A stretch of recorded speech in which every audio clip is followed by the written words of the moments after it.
Hey everybody, quicken. How's everything? How's the sound? Sounds good. Everything sounds good. Yay. Nay.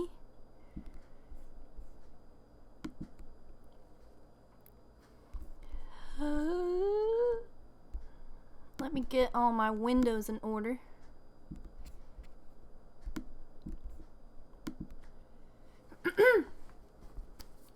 Hey everybody, it's Quicken.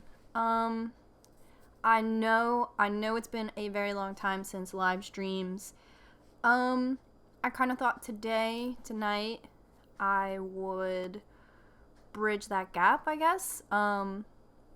Address why there hasn't been live streams. Sure, Ethan. There's a lot of wires over here, so I hope you make a good decision.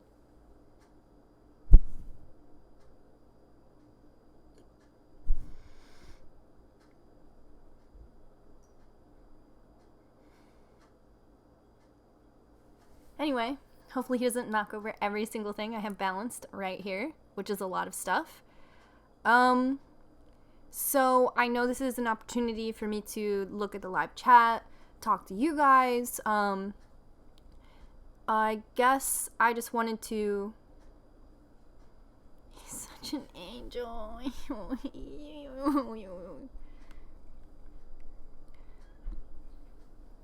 I guess I just wanted to,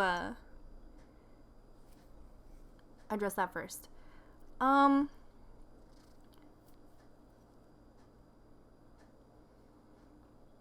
scared because you're gonna knock everything over. I gave him like extra food to be like, don't you want to be over there and eat your urinary tract food? Alright, he settled in. So, I really wanted live streams to be a consistent thing on the channel. The last live stream we did, I offered incentives for the group chat and stuff, and I actually have things to give away tonight if I feel like the mood is appropriate, I guess.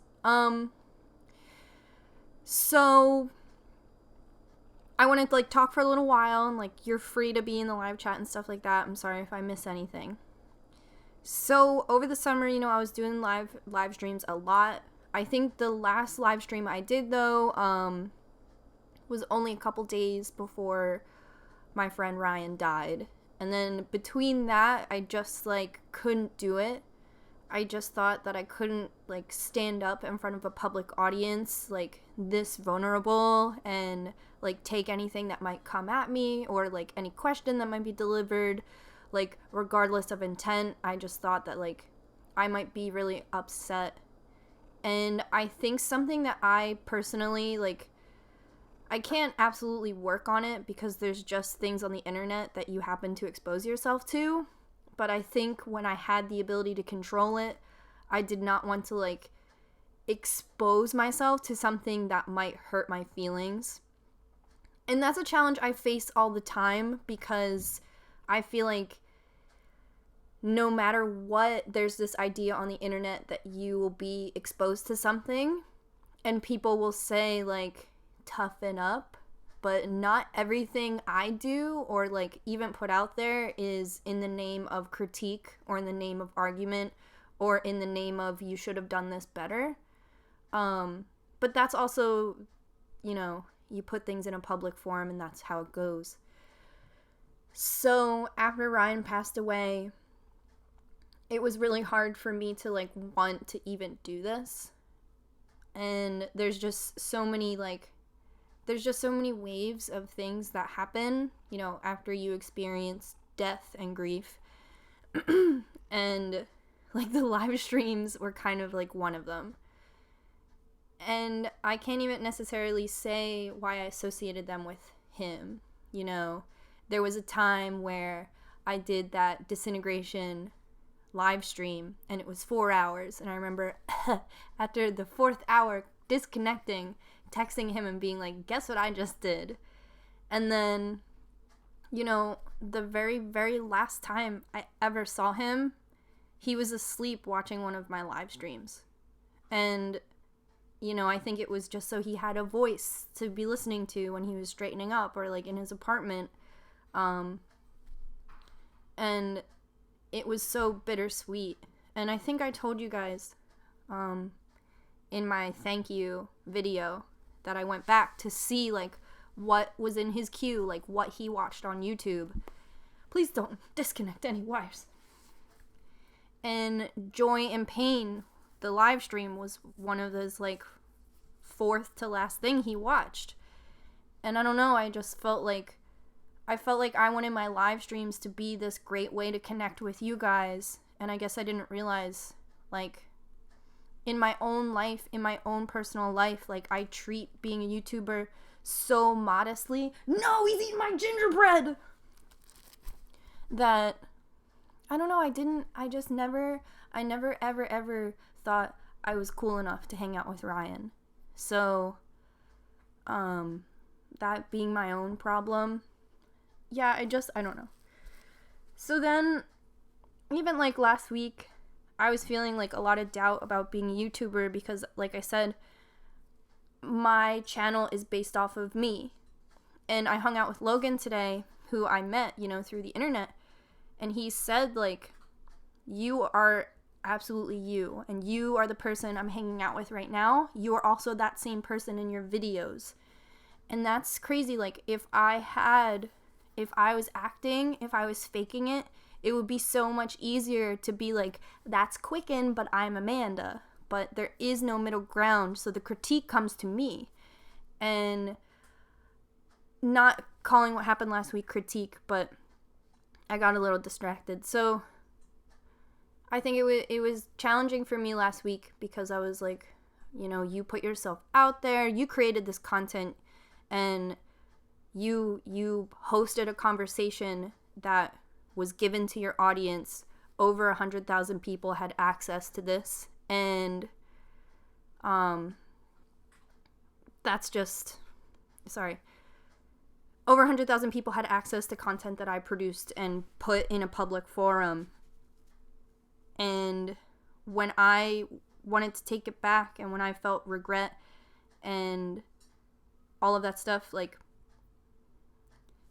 separate from the content and separate what was said in the video and the reactions from the video, you realize that, like, this is your job. And for me, like, this is my job, and that's hard. And afterwards, I was like, I asked John, I was like, you know, he's known me as a YouTuber from the beginning, and I was like, I don't know what to do. Like, I really fucked up tonight, and I really let a lot of people down, and I don't like the way that feels.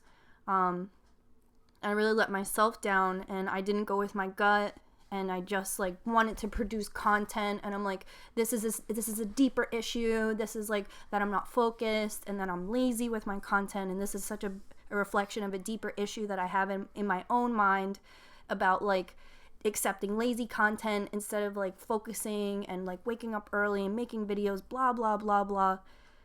And John was like, delete your Twitter. Like, you don't need to have access to, like, a toxic environment. Like, you let the feedback in by letting it exist. And I was just like, I can't delete it because it's like access to my audience. And I was like, what do? Do I pull back from YouTube? I was like, yeah, I think I should just make, like, one video a month, because look at what's happening to me. And in the moment, it's really easy to make a ton of, like, tell yourself a ton of stuff like that. Because if I sat down with myself and I was like, do you want to cancel? Like, do you want to quit YouTube? I'd be like, fuck no. But at the time, I was like, man, can I get more hours at Barnet Fair? And they were like, no, you can't. So I dialed back and I was like, you know, what is the issue? And I know I, like, had no idea that, like, so much of, like, my mental stability gets put on the line every time because my channel is about me. So that's what it is, and that's what's challenging, and that's what, like, everything comes back to critique. And sometimes I think, I'm like, oh my god, 100,000 parents who like want me to do the best and who are disappointed truly when I fuck up. And I mean, all of you, when I apologized, I think a lot of people were like, I'm glad you apologized and you're somebody who worked through something that you fucked up with. And that's all I want to do. Like, I just want to figure out this life. And I wouldn't stand up for anything like I didn't feel so strongly about. And everything is such a process. So in that, I'm happy to grow as a YouTuber, but as a person, to feel what it's like to fuck up and then feel what it's like to make amends and make an apology and witness the people who were upset by my words and my actions and reach out to them and offer an apology and you know, let people know, like, this is how I fucked up, this is what I overlooked, this is where I was lazy and inconsiderate, and here I am now to apologize and work through it. So that's what I've been thinking about lately. And I do feel challenged in a sense where I want to be a better person and look at myself in the mirror and not have these bags under my eyes and not wish I got out of bed, you know, I don't get out of bed until like 10, 11 o'clock sometimes because I'm just laying there like on my phone or just like wishing I could go back to sleep, and I don't know. I know that like I'm still so sad about Ryan, and it like, I don't know. That's what sucks so much. Like,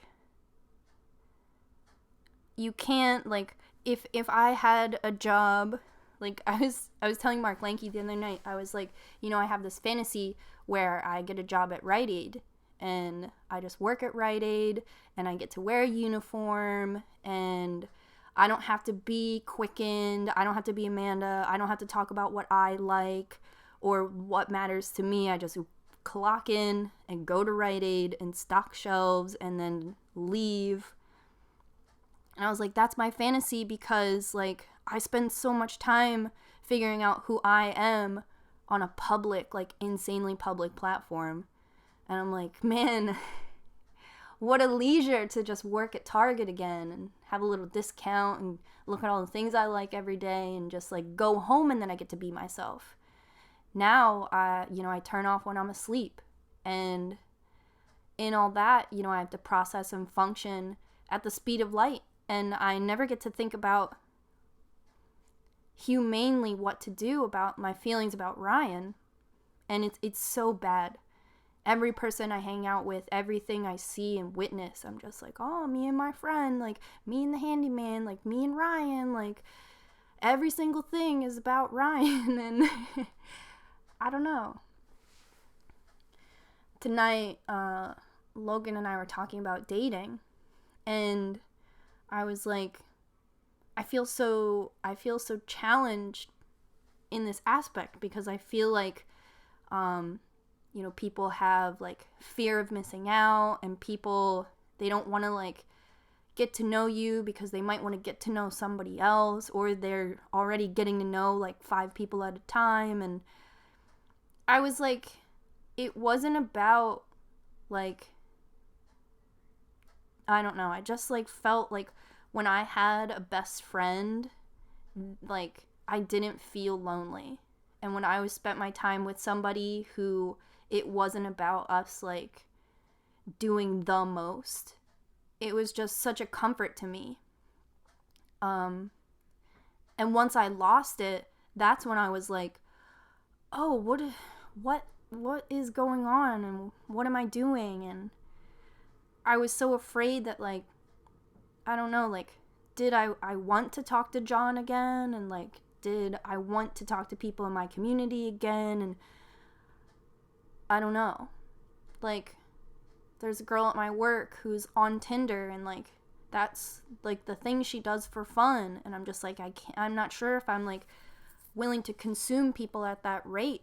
I don't think it's okay. And, you know, Josie was telling me a story about how Mike and her, like, met, and they're, like, perfect, obviously. And she was like, oh, he used to come to my bar and sit at my bar every night. And I was like, oh, well, Josie, no one has to figure out where I like to hang out because they can just spy on me on the internet. Like, no one's gonna come look in Barnett Fair's window and be like, oh, there's that girl I'm interested in. They just had to go on my fucking Instagram story and see that I'm fucking crying at Acme and be like... So I'm like, oh, Josie, no one would ever court me. They would just spy on me and be like, yay, goodness. And I was like, and no one would choose me if they're already talking to like 3 other girls at the same time. No one would pursue me because options are so widely available to them, you know. And who am I? And all this came up because one of my coworkers was like, I know that you're hanging out with John. And that's hard too. Like, over the summer, we had decided not to talk to each other, and that's what it was, and that hurt. But, you know, I remember sitting on the roof and being like, hey, Rye, like, I know this is immature, but we just don't mention John anymore. He said, okay. Then there was, like, this big police brutality march in Philadelphia, and I was ready to go, walk down my steps to leave my apartment, and John is literally outside. And, like, I'm not petty, but I saw him and I was like, and just, like, walked a different way. Almost, like, seeing, like, if someone didn't lock the door in a public bathroom and you open it and you're like, yee! It was like that. I was like, John! Rye called me later. He's like, oh, yeah, I know you saw John. And I was like, yeah. He's like, I ran into him. And he was like, hey, like, do you want me to come pick you up on the dirt bike? Like, are you okay? And I was like, oh, please pick me up on the dirt bike. But then, you know, we figured it out, and John came to run into me. And I'm a romantic. I like behavior like that. I was like, oh my God, John, like, wanted to run into me after we set concrete boundaries? Like, what? And ever since then, I was like, okay, like, our relationship failed, but he was my best friend. He really was. And sometimes I'm like, oh, is dating your best friend like a challenge because you give each other leniency because you're friends, but then you have these crazy expectations because you're dating? So, I don't know. It wasn't until Ryan died that, like, John came back. And he was there, like, when they found him, like, John was, like, the 3rd or 4th person there. So we, like, were able to heal together and rely on each other a lot. And I don't know why I feel like I owed you guys an explanation other than John is somebody who is a person on this channel and was for a long time. John is our friend, you know, at the Quicken meetup. So many people, you know, hey Quicken, but so many people wanted to see John. And I understand. He's my best friend too. Who wouldn't want to see John? I don't know. So I just felt like the weeks and stuff after the memorial, like, it was great, like, to have John in my life because I fell so hard. And I wouldn't let anybody help me. I didn't go home for 2 months. It got to a point where my grandma called John and was like, hey, I still have your number saved. I'm checking in on Amanda. I'm sorry to overstep any boundary. Because, you know, he's still my emergency contact. But it was nice to have John around. At the memorial, at Rye's memorial, like, I gave a speech for his mom, you know, and his brother, and for me. And afterwards, I went to just lay in a field, and John came and got me, found my bike, and made sure I got home. So it was really nice, So I don't know why, I know why I feel like that explanation should be present. And I can tell myself, it's nobody's business what's between John and I, whatever. But hey, John is your friend too, So after a couple weeks after that, I was like, hey, I don't want to fall into old habits with you, because the things that were wrong with our relationship have to this day never been addressed. We just experienced trauma together. So now everything's fucked. And now you're back, but everything isn't fixed. So I was like, so if we're going to keep talking, we have to talk about everything that ever went wrong. And that was hard to do, because before that, I was like, I want to block your number. This is exhausting to me. Which is dramatic. But, I don't know, I didn't have Rye to, work out my feelings with, who, Ethan, I swear, I brought this over here. No. Just get out of the wires. There's so many wires. Yes. Over here with you.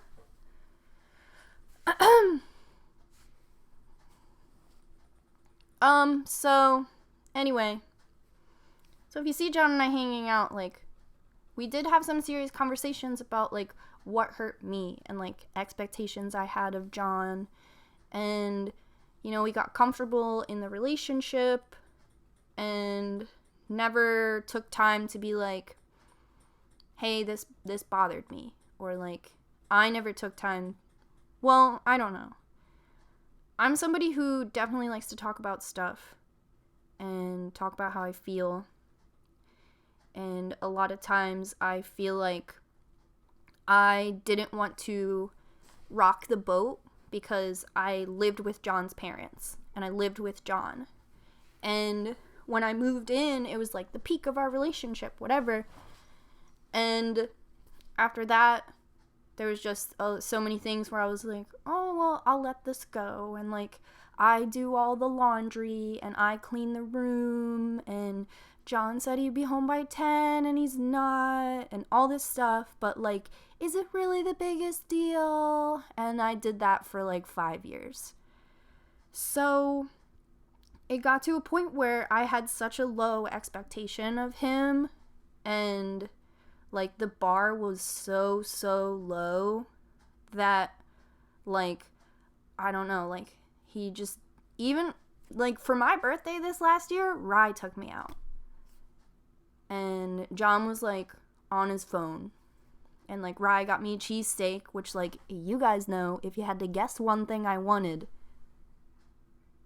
you get it. And I don't know, John got me earrings for Christmas. It was just, a whole mess where I'm at this, I have this idea that, so many other people get me. Why doesn't he? Why doesn't he ever try? I don't know. You can't beg somebody to try, though, if they don't want to. But, we built a home together and a life together, and it's kind of scary. So anyway, I'm out. But, well, John broke up with me. But John didn't want to understand that I couldn't live with his parents anymore. And that I never, I got to a point where I didn't need him. And I didn't need to live at his parents' house. And I didn't need him to do anything for me. But that's, I don't know. I don't really need a man to do anything for me. I never really have. So, I don't know. We've been broken up for a little while now. But, yeah, you'll see us hanging out. And it's really good to have, rapport with somebody. And even earlier, he called me because he knew I was hanging out with Logan. He was like, oh, is everything cool? And I was like, thanks. Yeah, I did tell you a few days ago I was hanging out with him. So, I don't know. It's good to have that rapport. I live alone, so that's nice, and that's definitely comforting, and it's cool that we can, like, be friends, and I don't know what it looks like that, like, my ex and I are friends like that, and, you know, if I, like, on Saturday, I fell off my bike, and, you know, John asked me, like, did you get to work okay in the snow? And I was like, no, I wiped out. And he, like, came after work Saturday and picked me up because I was like, I don't feel comfortable riding my bike home. I think I'm going to cool off for a few days. So, I don't know. That stuff's nice. It's really nice to have, like, an ally, but I couldn't depend on him 100%. Maybe one day that'll change, you know. But I'm very conflicted in that because it's like, do you throw away somebody because you have that idea that there's, like, somebody better for you? Or do you make the conscious effort to work on the relationship that failed because, like, everybody deserves, like, the opportunity to work on that shit? But it's this weird idea that, like, I don't know, like, I'm gonna meet someone who's fucking awesome, who, like, gets me and has tattoos and, like, doesn't think I'm fucking weird and lives in Philly and, you know, eats like I eat. Not necessarily vegan, but doesn't say, hey, I'm going to Arby's and I'll leave you in the fucking car, fuck you. I don't know. That's a strange confliction. And I don't know if I ever felt that way before. So I don't know if it's, like, a modern time or the fact that I'm on fucking line and people are probably like, not her. She's fucking crazy. And I don't get why she does that. So, I don't know. But I do want to address. So, in my last, like, 2 Vlogmases ago, I kind of cooled off with Vlogmas because, you know, the video last week, after all that, I was like, no videos. Cool off. So I did a skill trade with a person, like, in my community. I know him because he had photographed Mark Lankey, which is, like, an artist, like, a local musician. I'll go to a lot of his shows. They get me out of the house. But, his, like, photographer guy hit me up. If you guys watch Vlogmas. If you don't want to watch Vlogmas. Well, if you haven't seen it yet, I think it's good. Yeah. Making vlogs is hard. Are hard. Anyway. Yeah, I did a Skillshare with somebody in my neighborhood. And I think, like, a lot of you guys were like, oh, he's cute. Like, go ahead, Quicken. And I guess, like, I had a conflicting opinion about that too, because I was almost like, hey, like, if you watch that video, don't go through the comments and get the wrong idea. But I know that you guys, like, support me 100%, so you're like, yeah, girl, like, I see that you're happy, go ahead. So I was like, so if you haven't seen Vlogmas, someone in my community, photographer for Mark Lankey, hit me up and was like, hey, like, my buddies and I, like, really want to start this, like, skit series on YouTube. I downloaded Adobe Premiere and I, like, have no idea what I'm looking at. I kind of, like, blew him off. And then I was like, okay, like, my friend Michael Sweater was going to start a YouTube channel and he came over and shadowed me for an episode. I was like, I'm in the middle of filming Vlogmas right now. Like, you can shadow me for an episode and then I can show you how I edit. But I'm making vlogs, so it's, like, a very specific kind of content. I was like, I don't know if that'll lend you anything, but I'm busy and I can't offer you anything else. Like, obviously, if he sat down for Tattoo Talk Tuesday and watched me edit, like, that would be a whole thing. But I was like, well, I'm seeing Santa anyway, so you can see, like, how I film like in my daily routine and like what I do to film and what camera I use and like what content I think is important when I'm vlogging versus like what doesn't really matter in a vlog. And I don't know. So it was the first time I met him, honestly, and I had asked Mark Lanke if he was cool, like beforehand, because I was like, don't fucking waste my time.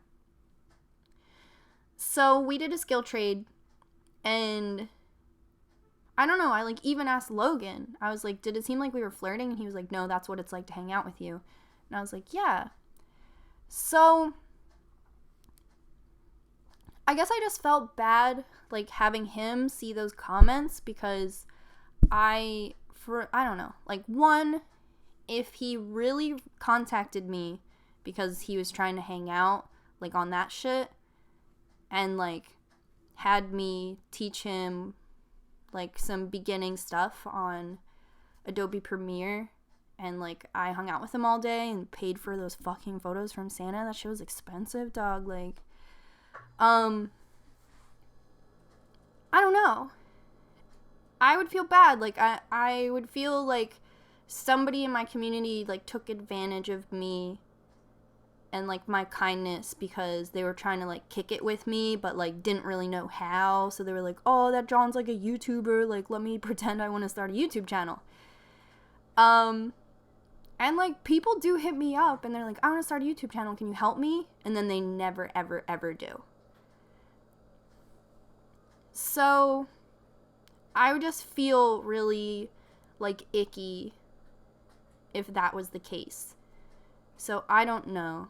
I would be bummed out if he was trying to like hang out and wasn't really just like asking for like video editing experience and being like, hey, the thing you're good at, can you help me?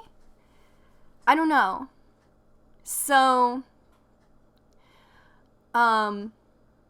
I was asked to be in a zine. I was asked to be interviewed in this zine. And it's actually a zine I followed on Instagram for a long time and really liked. So when the guy had asked me to be in the zine, I said yes. Oh my god, like I'm so excited. Like I am like, I don't know, low self-esteem and like beat myself up all the time, and like feeling any ounce of recognition like is always good. And I was like, wow, okay, cool. Like, I know your zine, no way. So the guy interviewing me wanted to meet up in real life. And I was like, okay, cool. But he didn't want to meet at a coffee shop. And I was like, all right, sure. Like, whatever works for you. And he wanted to meet at his house. And I was like, okay. I'm still feeling like this is about, you know, my abilities and my successes and not anything else. And then when I got to his house, he didn't have any chairs, so we had to sit on the couch together. And I was like, okay, I still feel really good about this. And then he didn't interview me at all. Not even a little. No paper, no pen. Like, asked if I wanted a beer. Like, all at once, I was like, you're not interviewing me for the zine. You asked me out on a date, but you didn't know how to ask me for a date. So you lured me to your house with the hopes that I would forget that you asked me to be in a zine, and I wore a nice outfit and made sure my hair was done because I thought you might take a photo of me, and I thought that like this was about recognition of my craft, but really you just think I'm hot. And that was so defeating for me. I was never in the zine. And I just felt so fucking bad. I remember I walked home and just like felt like shit. So that's why I felt bad. Like maybe you guys were noticing something from our hangout that like maybe I didn't. But I think, you know, if someone, I would hate to feel like someone was preying on me in that way. So I share the zine story and I share it publicly for the first time because I'm just like, you know, I get so defeated for stuff like that. So if I was doing like a skill share with somebody who was like, hey, I see what you do and I don't know how to do it, like, I think that that's cool. And I'm not trying to like turn that into anything else. But I'm not unappreciative of your comments. Like, you guys are the best. So that's why I felt like there were a lot of parallels to my other experience, if, like, that was true. I'm not saying it is. I actually haven't seen him for a little while, but, like, I don't know. I wouldn't want to put, like, a ton of my energy into something if someone wasn't serious. But he actually helped me film an intro for a show I'm working on that I'm just going to hit you guys with, so I don't want to talk about it. And that was, like, last week. So that's why, I don't know. And I know, like, when Michael Sweater interviewed on my channel, everyone was like, la-di-da, ooh.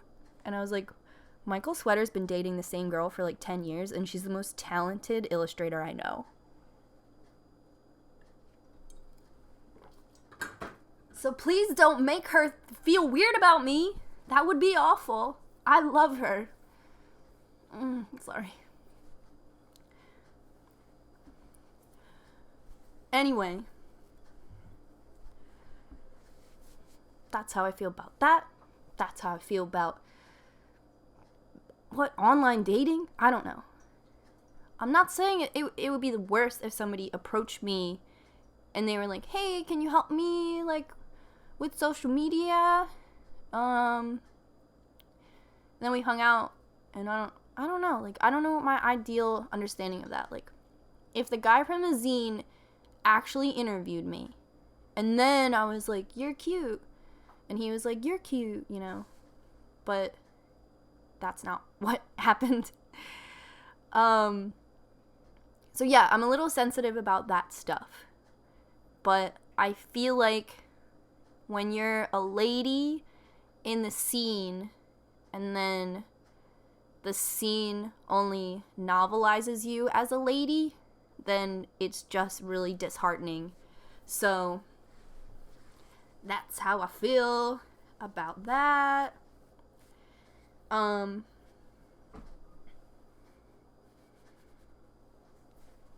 don't know. Yeah, millennial dating is rough. Being clear about intentions is important. Yeah, so if the zine guy was like, hey, I love what you do. You want to hang out sometimes. I think you're cool. Also, maybe you could be in my zine. But I don't know. I'm not, like, huge on dating in that way. Like millennial dating.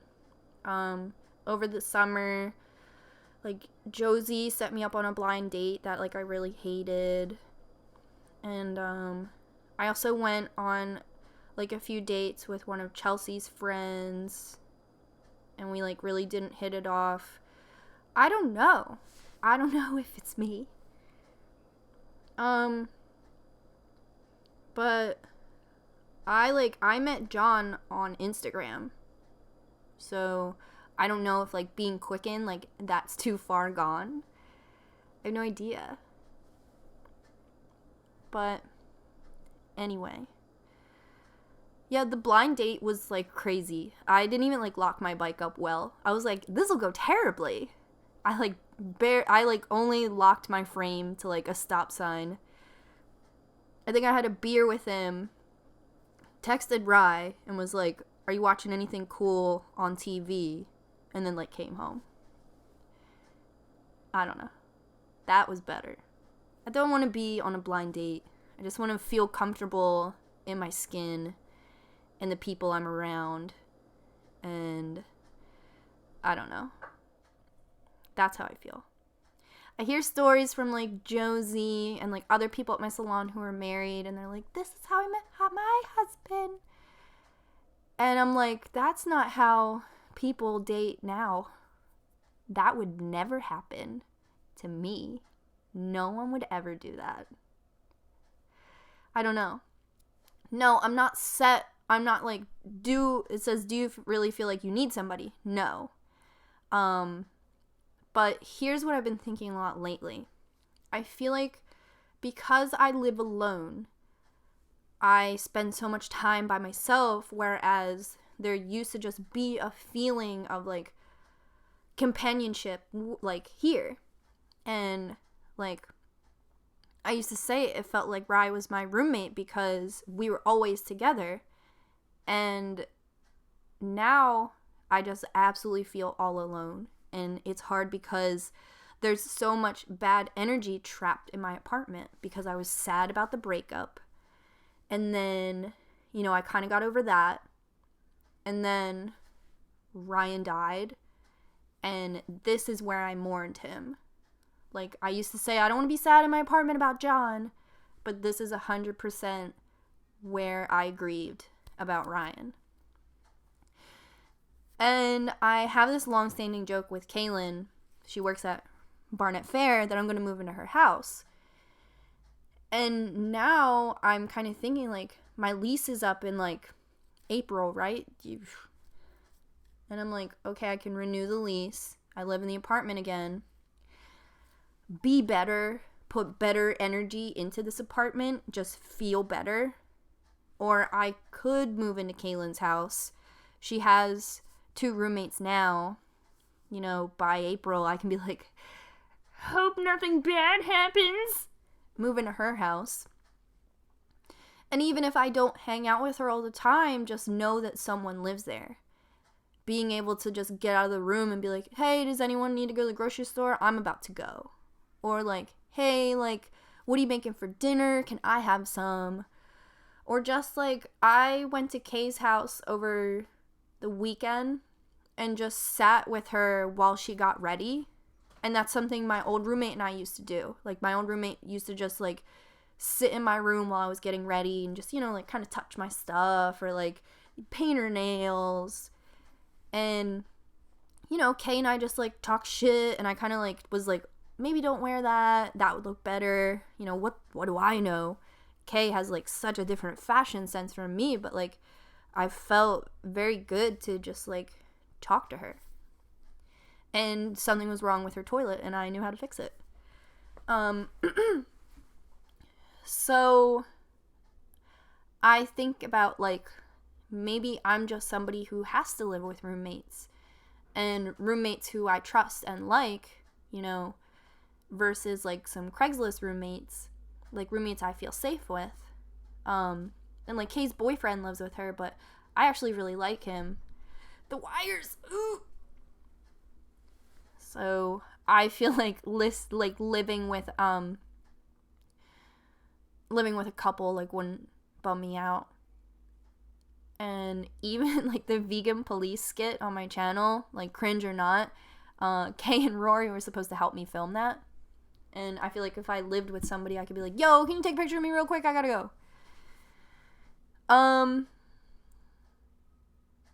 So sometimes I feel like, yeah, and even Ethan, sometimes I think he's, like, understimulated because he's here all day and he's, like, obsessed with me. Like, he always has been, but, like, now, like, Ethan sleeps right next to me. And ever since Ryan died, like, that's exactly, like, Ethan's position in this home. Like, he sleeps right next to me. But I'm also wondering, like, are we in, like, this weird pack? Or is this, like, a pack animal thing? Like, is Ethan the leader? Or is this, like, just us spending so much time together? So I'm like, Ethan, do you want to hang out with Kaylin? She's probably going to feed you people food. She's going to be like, I know you don't eat meat. Have some bacon or whatever Kay eats. So I've been thinking, like, all right, if my lease is up in April or March or whatever, like, do I pursue living with roommates? Do I pursue a different apartment that, like, Rye's ghost isn't in? Do I want to move away from Rye's ghost? I don't know. There's so many memories I have of him in here. Like when that Lady Gaga documentary came out on Netflix, like, a few weeks ago, it came up, and he was like, do you want to watch that? And I was like, okay, yeah. And we watched the whole thing, and he was like, I had never even heard of Lady Gaga. And I was like, you're fucking weird. And then the next week he got me a Lady Gaga t-shirt. And then he died. So I'm like, do I move out? Because that's painful. But my neighborhood is being gentrified every single day. So there's a ton of, like, fancy Instagram apartments, like, being built only a couple blocks from here. Like, I complained over the fall about my neighbors, like, the college kids being really loud.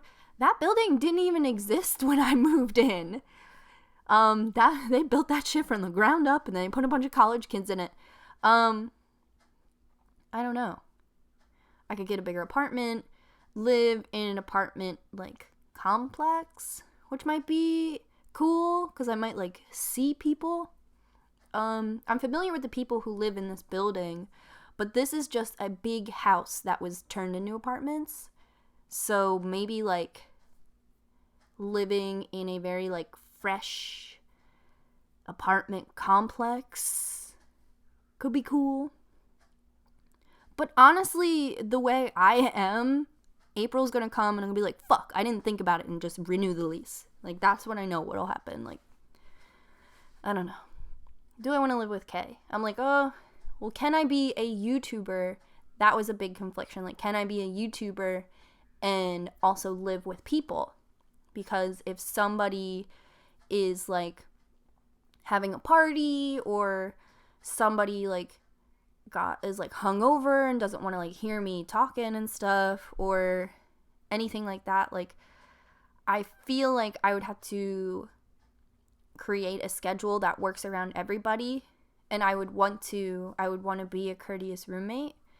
Here, like, this apartment is a stage for my YouTube channel, and if I work in here, I move stuff in the other room so I can, like, work and stuff. And if I'm going to pursue Quicken's Kitchen, I would want to have my own kitchen, even though Kay's kitchen is, like, bomb. I don't know. So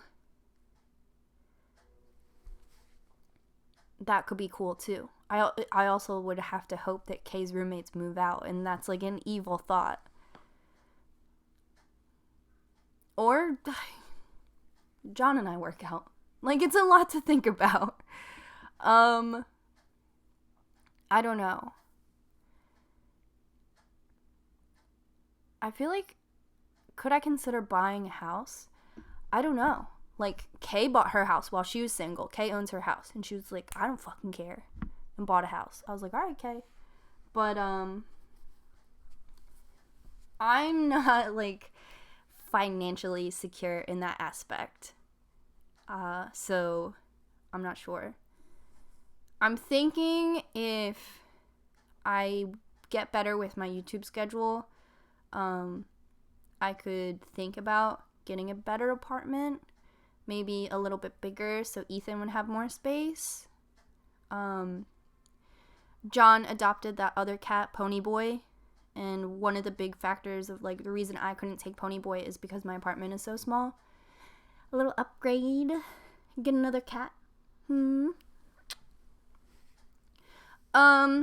And, you know, Ryan was a handyman. I was thinking about talking to the landlord maybe and being like, hey, could I work in an apartment that Ryan built so I can feel completely emotionally powerless all the time? That'd be cool. I'm kidding, Ethan. It would be nice to live in something he built. That could be cool. I don't know. I feel like I'm so comfortable feeling sad, too, that I really just, like, I just, like, need a personal trainer to, like, about my life. Like, someone to bust through here and be like, stop feeling bad for yourself, bitch. And I'd be like, but Ryan's dead. And he'll be like, yeah, does he want you to have all these crumbs on the couch? No. He lived this way. I don't know. I named Ponyboy. Ponyboy, so there's a stray cat, and I used to see it in this lot, and I would see him all the time, and I only started seeing him after Ryan died, so I was like, an angel! Everything is a thing! So I was feeding her, and, you know, checking her out every day, but she was living in this field with an abandoned house on the plot. So I was kind of just like, she kind of has it made if she's like chilling in this whole abandoned house, and every day I come and call her name and she comes out and eats food. I was like, this might be better for her than Quicken's fucking closet. So I named her PB, Pony Boy. Found out she was a girl, but it doesn't matter. So I was showing pictures of her to John, and John adopted her, took her in. She was already neutered, so it just seems like someone probably owned her and then like set her free, because she wasn't chipped or anything. That kind of happens in Philadelphia. Like, people move away and just like set their cats free, or maybe like an elderly woman owned her and the kids didn't take her. That shit happens. So yeah, Pony Boy is living her best life over at John's giant fucking house. But John lives at the new house. John literally moved into that fucking house like a month after I moved into this one. I was like, oh my god, am I on a hidden TV show for like 10 years? Because I'm onto you guys. Like, bring out the actors. Like, are you kidding? No, John moved in that house and that's where he lives. And he sleeps on my fucking bed every night. But, you move on. You lose your boyfriend and your best friend and your home, Ethan, and then you just roll with the fucking punches. So all while that's happening, I have to perform on YouTube like 3 times a week. And people are like, oh, your content sucks now. And I'm like, fuck, I wonder why, dude. And it's the dark times that make me want to quit, but this is what I want to do. And it kind of sucks. Like, somebody from my salon the other night was like, do you really want to do hair? And I was like, yeah, I want to do both. I want both of them to happen. And I set up my perfect life. I quit my other shit salon. Josie recruited me at Barnet Fair twice a week because I told her that I wanted to pursue YouTube as well. So I get to do YouTube all week. But I'm sad. Oh my god. Ethan, no one feels bad for me. I'm just kidding, I hate that. I'm looking at the group chat now. I got a little bit of gingerbread. Oh, it's on the floor. Ethan, no. No.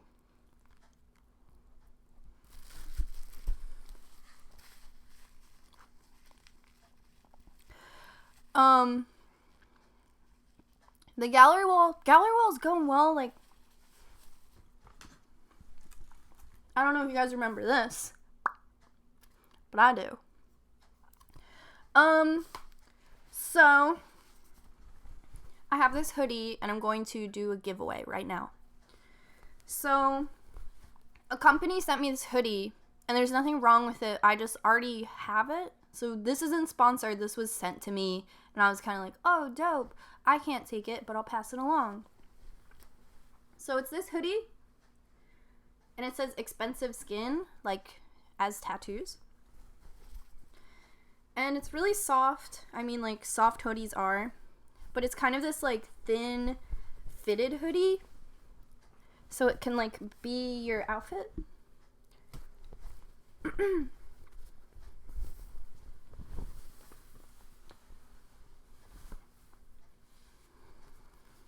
You know what I mean? They sell these at, like, Tattoo Convention, and the company hit me up. But I already have this hoodie. So I'm giving this away. You can just like say something in the super chat if this is, but let me tell you what size this is. I think it's probably a small. It's a medium. So if you're a medium or small, but if that's not what you want, I'll also be giving this away. So you choose. So you can just, you can just say something in the super chat. I really wanted, like, super chat to be, like, a cool feature on, like, my chats, like, my webcam chats. Is that right? But, then Ryan died. So I'm, like, a little scatterbrained with all that. So, like, don't even worry about that tonight, I guess. Maybe in my next live chat, I'll talk more about that stuff. But I'll be giving that away if you want to give that away. And then if you win, I'll just message you for an address that works for you. And I'll throw in some Quicken stickers. And I'll have giveaways in the future. I actually have, like, a little, like, Urban Outfitters bag of things I want to do as giveaways on my channel. But, I never do anything right. So, I want to start implementing that. Sometimes I think I should have a manager, but it's only because I'm the problem. Like, my channel isn't that big. Like, I don't know how it even works for me. But sometimes I'm like, yeah, I should have a manager. But then I'm like, well, your manager would just keep you in line, so just do that instead. Just keep yourself in line.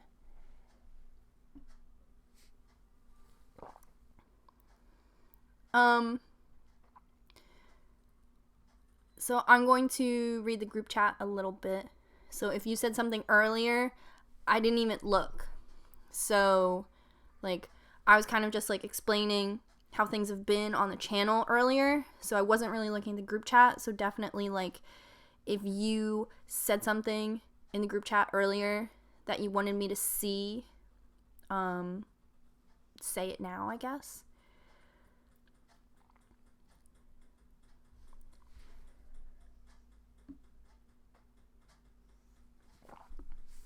Are you going to Philly Tattoo Convention this year? So Mark Cross and Rose Tattoo has invited me to work at their booth. But, like, I took off of work and everything, like, filled out a form, because Barnet Fair, you, like, have to take off work through a process, not like my old salon, like, I'm not coming in. So, I'm supposed to be at the Rose Tattoo booth, but I haven't talked to Mark about it, like, a second time, and I need to, like, quadruple confirm. So I'm not making, like, a public post about it yet, because I just want to double check that he's actually going to convention, because I know that Philly convention, like, isn't his favorite. I have not been invited through another means, and I think it's because I kind of talked shit last year, so I don't blame not wanting to give Quicken the old free treatment. If I do not go with Rose Tattoo, I would probably go on the Friday. But the thing is, I hate for it to become, like, a Quicken meetup. If I work with Rose Tattoo different, that'll be my shit. But me coming independent, I feel like is, like, I wouldn't want that to be a Quicken meetup. It's not hosted by Tattoo Convention. Like, last year I was just walking around. And happened to make a video. So, this year, if I don't go affiliated with Rose, I might go that Friday, but, like, not with bells on. Like, I'll probably just go to, like, see some friends. Like, Derek Brimsey will be there, that's my flesh and blood. So, and y'all see Mike from Go Tattoo. Like, it's funny, like, all my friends, I want to see them all, but there's no tattoos I want. So, I don't know. I was thinking about doing an episode of Tattoo Talk Tuesday about memorial tattoos because a lot of my friends ended up getting tattoos for Ryan. Even John is going to get a tattoo for Ryan. And I kind of told him, I quickened him a little bit. I was like, John, you're not a tattooed person, so having a memorial tattoo might be challenging. And he was like, no, it's not. I said, okay. Actually, after our Christmas party, everybody went to do karaoke at a bar, and I look in the corner, and there's like 4 Johns from the memorial in the corner, and I'm like, excuse me, Josie, I belong over there. And one of them just got a memorial tattoo for Ryan as well, so it was kind of just like, it would be cool to do an episode of the show I create about tattoos in my community about Ryan. And then I was like, oh, I'd rather just die though. It's funny, all the episodes of Tattoo Talk Tuesday Rye helped me like develop,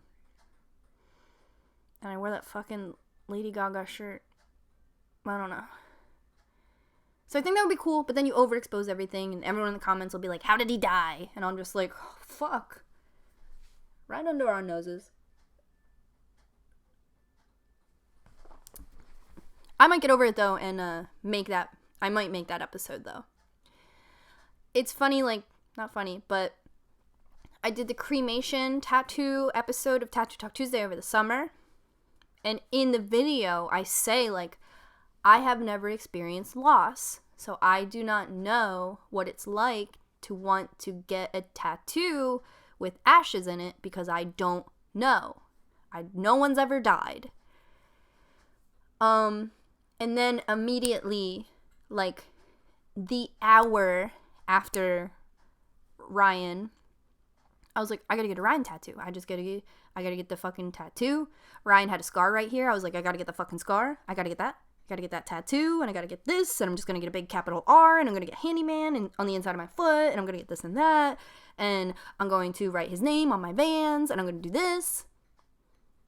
And then like a couple days went by, and I was like, yeah, like I'm still gonna get the scar, like that's fine, I gotta get my scar, and I'm gonna get this. And then like 4 weeks went by, and I was like, I'm not doing any of that. None of that. I have a tattoo that reminds me of him, and that can't change. So that's what I have.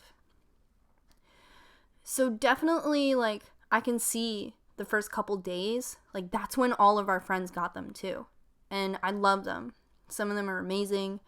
At Ryan's memorial, like, a local tattoo artist was doing tattoos, and the money donated, like, went to his family. And Ryan's dad got a tattoo, and I remember just, like, losing my mind. I was like, that's so fucking nice. Ryan had no tattoos and would have no feelings about this. But then I was like, oh yeah, I don't want any memorial tattoos. But I did. The first week, the first day, the first month, I wanted one. I wanted a ton of them. I was like, fuck. I don't want to live one day without you. And even so, like, I carry, like, a ton of his, like, knickknacks and stuff around with me. Like, that's kind of faded a little bit, too.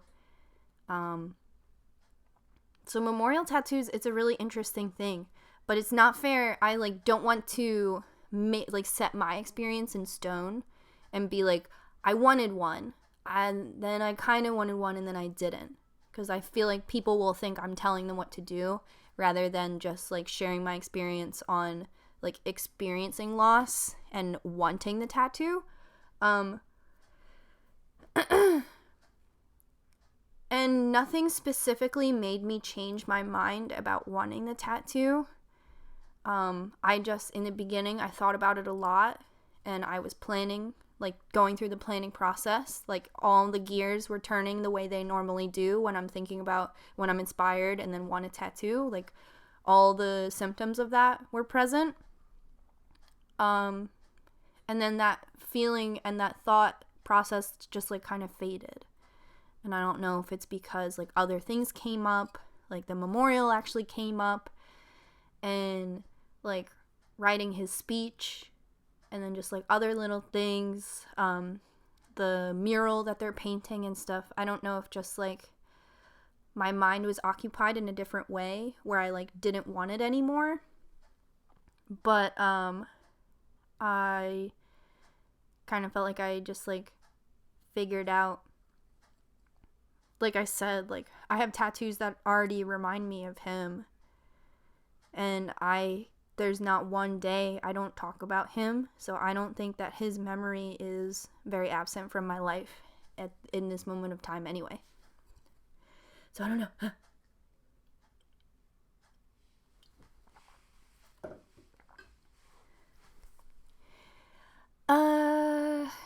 I'm looking at the group chat again.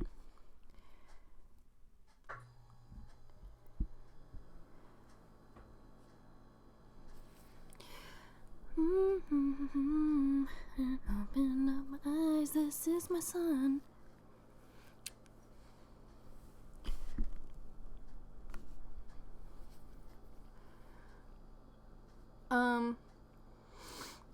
That's my life.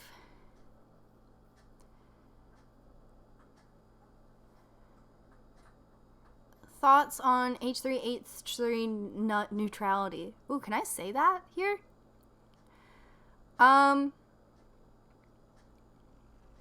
Did Ryan like Ethan? Actually, Ryan used to come over to clip his nails, so my boy's been scratching. They got along really well. I have a really sweet picture. I have a couple really sweet pictures of them together. And one time, Ethan, like, Rye had these, like, broken glasses that he kept gluing back together. And one time, Ethan does this thing where he, like, flops over. You've seen it. And he just crushed his glasses. And I was like, oh my god. So, yeah.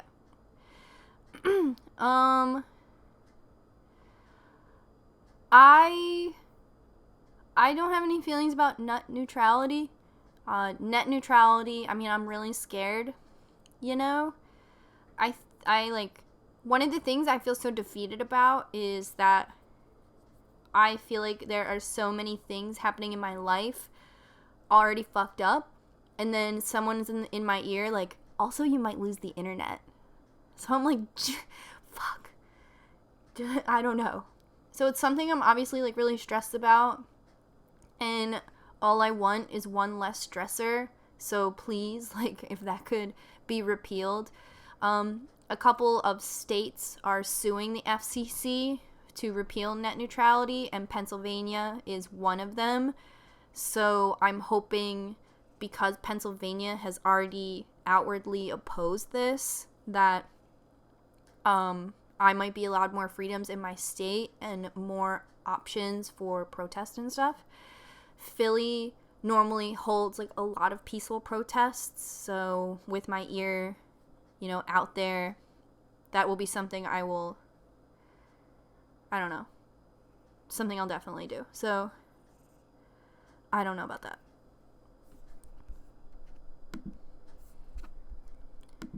Definitely something I'm stressed out about, and the more I think about it, the more it just like painfully like hinders me.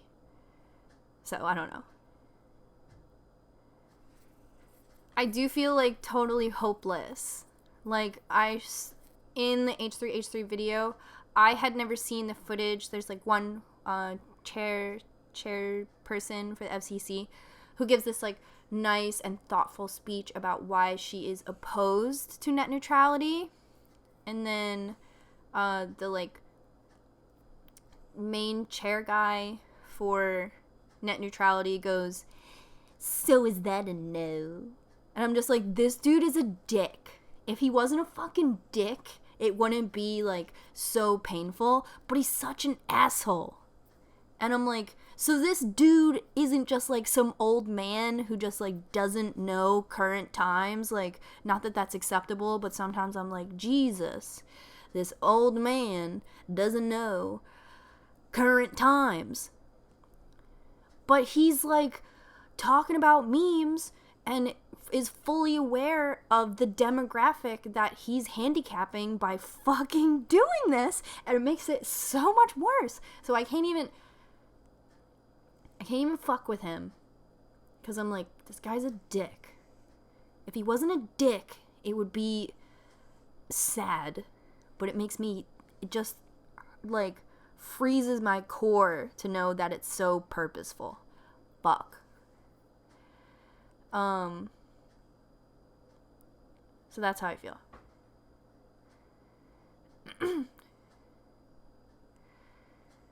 Anyway. Quicken's Kitchen, I thought it was a good idea. I actually bought, like, there's this, like, instant vegan cookie dough, and I bought 2, like, competitors of each other, and I was gonna have, like, a cookie off for Quicken's Kitchen, and I just saw, like, a critique of me that hurt my feelings, so I didn't follow through with it, because I have, like, low self-esteem and shit, so I just was like, right, fuck it, who cares now? And that's how my brain works. I know it's fucked up, but I also, like, don't really love when people consume my content in order to just, like, fucking hate me. And I feel like the comment, like, expressed familiarity in a way that, like, personally attacked me. And I was just like, haha, must be nice to just go home and fall asleep and no one critiques your ass.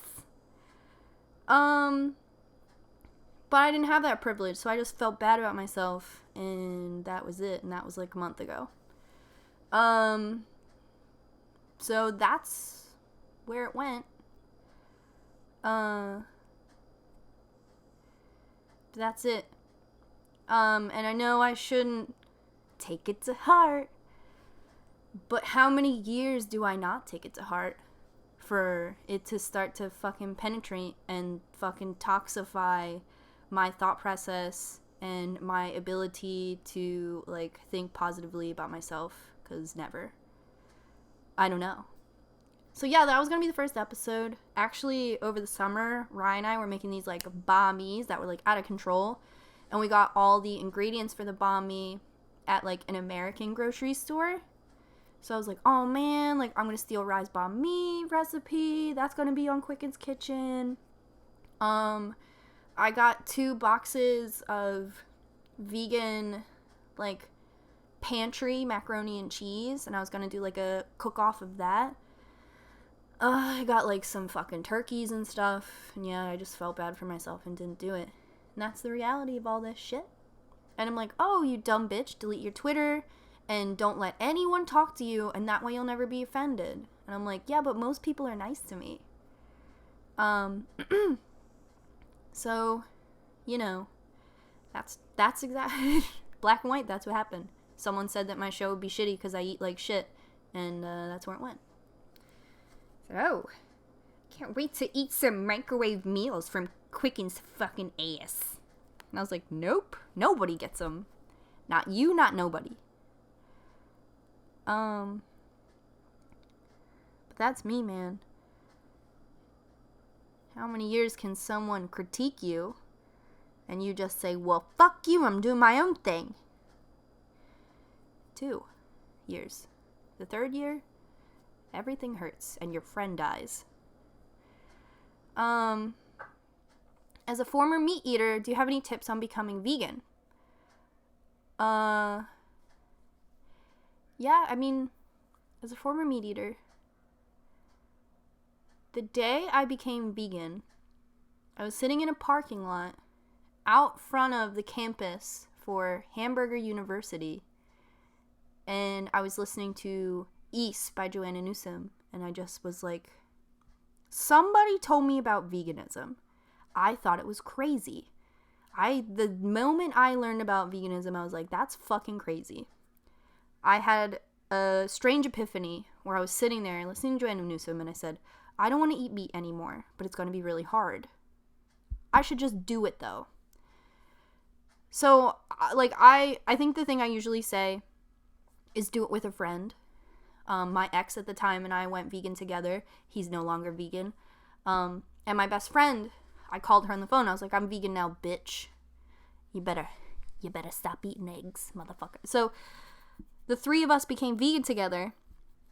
Justine is still vegan to this day, even though her boyfriend eats meat, and they like own a home together and have a successful relationship.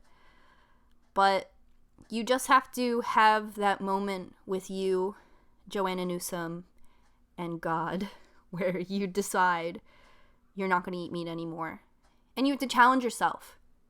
And I barely ever challenge myself, but that was one thing that I felt proud of, because the effects are across the board. I'm not going to vegan you right now. I'm not going to say what it does to the environment and the people around you and your own body.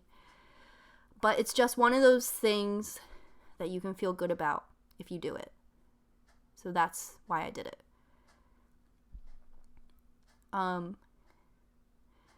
And you'll find people in your community who are also vegan. And you'll find people in your community who want to make you feel bad for making your decision. And you just got to figure it out.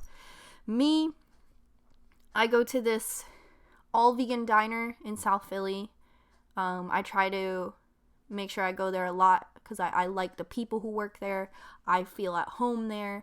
I know every time I go there, there's cool people there. And you'll find little sub-communities where your decision just makes you feel good and valued. So they might be few and far between, especially if you live out there. I know that Logan lives, who fucking knows where he lives, and I know that that's so challenging. But I know he's going to Taco Bell and they have his order memorized by now, and those people are probably he's vegan. And maybe that's his comfortable vegan space, and it's definitely not as good as mine.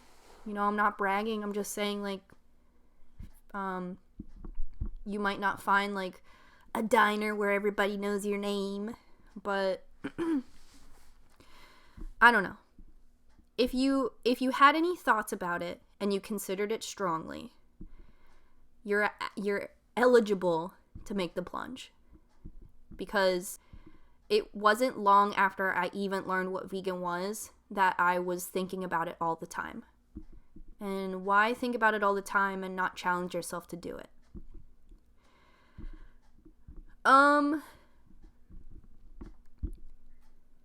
I live in Montana and I'm vegan and it's so hard. Y'all can do it, I promise. Yeah, I wish I was able, and I think one of my favorite things to do is to go to uncommon places to find vegan things. And even Logan today was why don't we have a vegan show? Why don't you go to the restaurants and interview the people and have the show? And I was I think about it all the time. It's just not that easy to execute. And I feel if I went to the Tasty and was can I interview someone? They'd be no, you can't. I don't want to be on your show. And I'd be I respect your decision. Sometimes I don't want to be on the show. But I would love to make that show. I think about it all the time. The last time I did a vegan, what I eat in a week video, 2 of the restaurants from that video are closed. So it's not even a true representation of Philadelphia anymore. If you watch that video with the hopes of having a food vacation in Philadelphia, you wouldn't be able to do it. So it's not that I don't want to do it. I'm just crippled by my own self-doubt. Ooh, I would love to come back to Pittsburgh. I think that I don't know. I was thinking about it. I actually asked Melina, one of the shampoo girls, if she would house sit for me and hang out with Ethan if I were to go to a different city. And she said fuck yeah. So now I feel more at ease to make plans and decisions like that. I don't know. I know I should buy a car.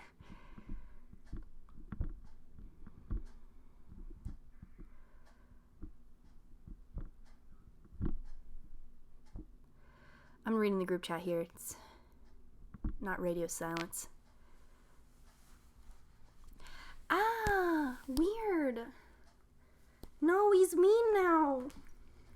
child up. No! Ethan, in front of the eyes of the world? How dare you?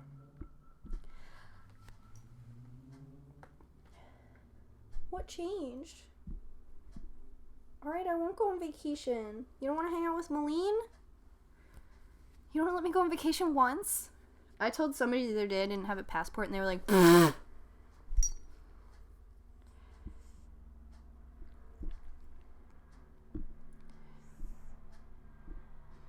happy birthday.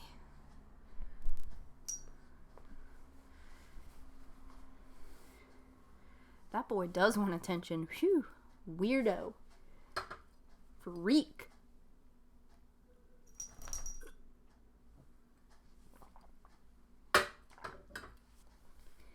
He fucking bit me. He bit my ass.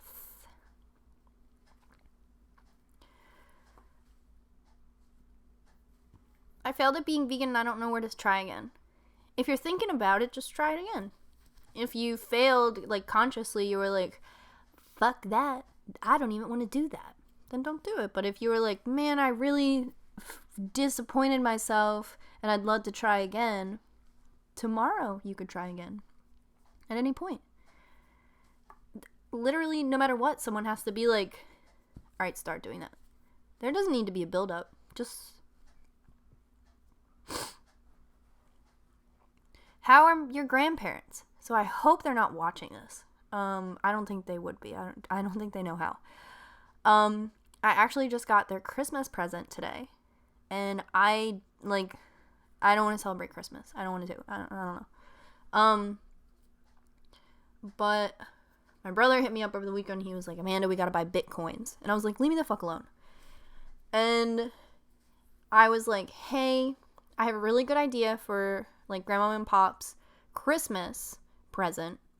But, so we're going to see, like, a ballet.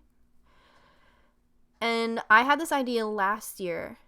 And the tickets were just too expensive. And I was like, bitch. And I bought my grandparents a birdhouse. So, again, I had the same idea. And I was kind of just like, I would rather not go out to eat for a whole month and know that I took them to this show, and it's not great seats, and they'll have to come to the city, and I know that that's hard for them as well, and all that stuff, but I was like, I'm going to know that this is the right thing to do. And I've been eating at home a lot more, so I'm like, come on, you fucking bitch. So I went downtown to buy the tickets in real life, because I'm not paying any service fees. I called my brother, and I was like, what are you getting Grandma for Christmas? And he was like, a birdhouse. And I was like, no, this is what we're buying her. I was like, I'll buy you an extra ticket if you pay for Pop's ticket, and I pay for Grandma and my ticket. And that way we could double team this shit, because you're old enough. And he was like, yeah, that's a good idea. I was like, oh my god, I didn't think that would work. So I gotta wait for him to hit me with the goods, but today I went and got them their tickets. I had been thinking about it for weeks. I wish I could have been like, I'm a local influencer. Can I come to your ballet? And they'd be like, no, you're a piece of shit. I hear what you say online. You get no sponsorships. I was kind of thinking, though, I was like, should I email the theater and let them know that I would suck their dick? But I didn't do that. But I felt really good about that. I asked my brother, I was like, what are you getting our actual parents? And he was like, I don't know.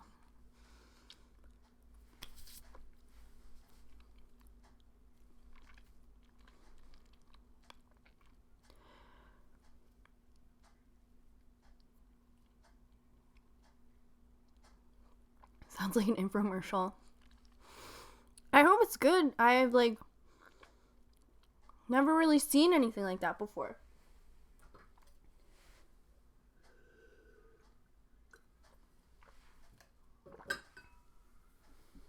I've never, like, seen anything. I've never been anywhere. So I think it would be cool. Like, my grandma, What's a claustrophobic? So my grandma is claustrophobic. When I was a kid, I was like, who cares? But then when I got older, she was like, yo, I can't take the elevator. I'm going to take the stairs because the walls will crush. It'll crush me. I was like, oh my God, all right. You're serious. So my grandma used to go to the flower show every year. And then the flower show became so popular that she couldn't go because she was being crushed by people. And she's a tiny little Asian queen. So I was like, all right. And every year I'm like, I should really just get her tickets to the flower show and just be there with her as her bodyguard. And then one year my grandpa got her tickets to like a flower show in New Mexico or some shit. Like, because it was like a parade style and it was outside. I'm sure he Googled flower show and like that came up and that's just how it happened. I don't know if there's any like anything special about this particular flower show. I could be completely wrong. That might be the hottest flower show on earth. So that's the last flower show she got to go to. And I was like, I gotta get her in that ballet right now. But we should send my grandma flowers. So for Thanksgiving, I was just going to take all of the people like displaced from like Ryan's memorial and stuff and have Thanksgiving at my house. Because I was like, hey everyone, I'm probably going to have 11 turkeys because I'm a YouTuber. But I only have 4 plates. And so that's what I was going to have. A weird, sad Thanksgiving where we probably all talk about Ryan and all eat off just 4 plates. And then my grandma called and she was like, don't do that at all. Don't fucking do that. So I was like, well, I invited John to like this sad party.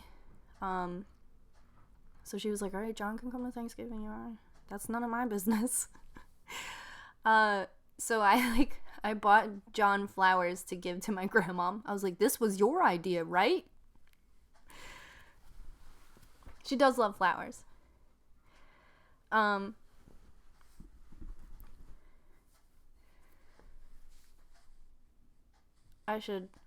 I got her a banana plant a few years ago, and the lady who lives next to her, like, always tries to flex with, like, her garden, and the lady came over, and she was like, what's this? And my grandma was like, I don't know, you've seen my granddaughter, it could be anything. So the lady, maybe has no computer, came out with, like, a book, and was like, that's a banana plant, and was like, that's just gonna grow in your yard. This banana plant has lived for so many years, and I feel like the irony of it, like, just radiates and, like, hurts her neighbor. She's like, oh, that plant is hideous. And every time I see it, I'm like, what's my problem? But I bought that for my grandma, and it grows in her yard.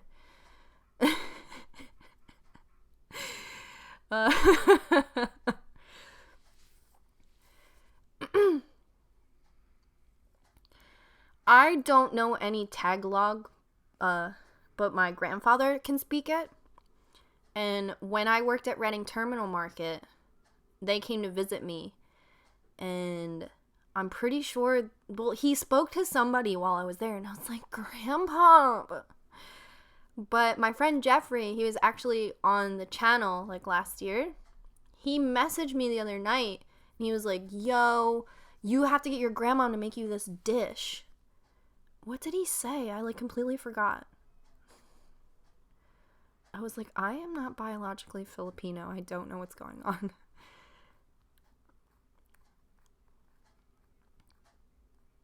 Where is he? This is my problem. Like, half of my friends DM me on Instagram, and then half of my friends text me. Anyway, I won't know. But he told me it was vegan.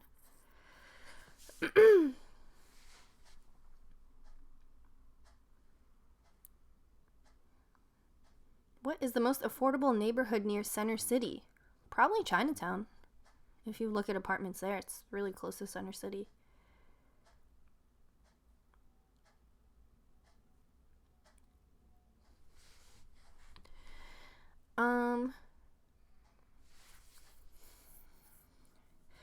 It's I was shampooing this woman once, and she was talking about she was going to a wedding, and I was like, oh, let me know about it. She was like, oh, well, like, it's a Filipino wedding, so I don't know if it's gonna be like Christian. And I was like, oh yeah, my grandma's from the Philippines. And she was like, oh, do you ever eat this? Do you ever eat this? Do you ever eat this? And I was like, I wish, you're hurting me. I was like, oh yeah, I really wish I understood like more about the culture, but you know, my grandma like grew up in America and like wanted to be American. So like that's like painfully what she wants to be. But I shampooed that lady and she recommended this like Filipino stand-up comic. And I went home and watched it and I fucking loved it. Who is he? Oh my god. I remember watching him when I was younger too, and he has like a newer special. I loved it. We were like really bonding. I was like, tell me more about the Philippines.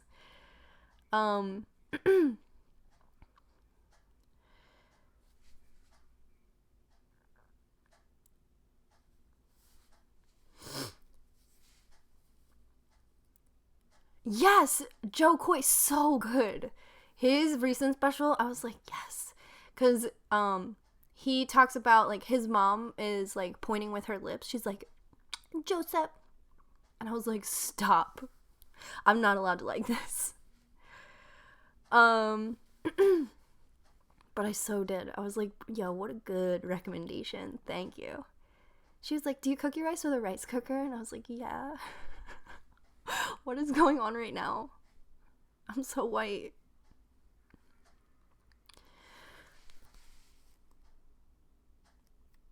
It is, oh, well, it's 11:18. Not almost midnight here.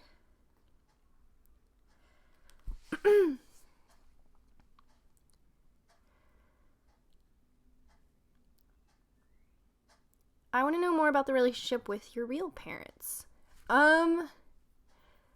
My biological father, he lives in this city, P-Shore.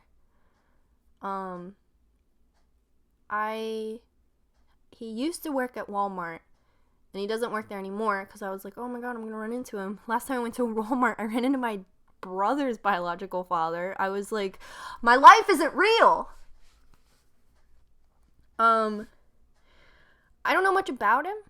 You know, I think the thing is, like, if you have an absentee parent that you don't know, you, like, make up all these weird scenarios. And I like, never want to talk about it, because I feel like people make you feel really bad. They're like, daddy issues. And I would hate for any of that to ever be said to me. Not once, not ever. So I literally will never have a conversation about my dad and how I feel about him, like, not knowing me at all.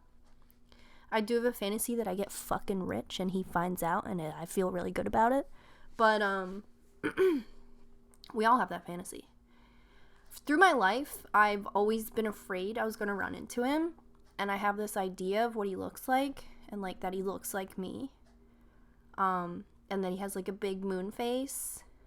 And I feel like I accidentally see him all the time. Like, I was at the supermarket the other day, and I saw this man who was, like, tall with brown hair and, like, wearing, like, a big oversized hoodie, but, like, maybe that was, like, also his weight and build. And he was, like, stacking up, like, energy drinks. Like, didn't work at the supermarket, like, came to set them up there. And I was actually going to be on Instagram story, like, yo, what's my biological father doing here? And that's, like, a little comedy routine I have with myself, where I see people who, like, fit his description, and I'm like, is that him? I'm famous on YouTube. But I feel like there's enough, like, going on with me that if I ever said one thing about that shit, people be like, daddy issues explains it all. And I'd be like, no, not at all. He doesn't get to take any credit. I know that, like, oh, a big yawn, you little weirdo freak.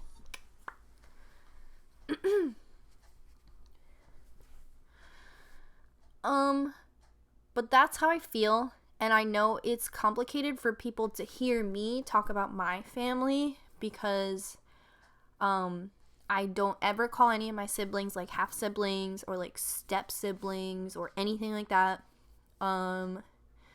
When I'm talking about my father, I'll always say biological father first. That's not even, like, a slow diss. That's, like, what comes out. So I know that, like, word, like, biological father, people are always like, what the fuck? 'Cause was he made in a lab? Like, so that's hard, but that's just the easiest way for me to be like, blah, blah, blah, blah, blah. So, like, all of my siblings have different parents and dads and stuff like that.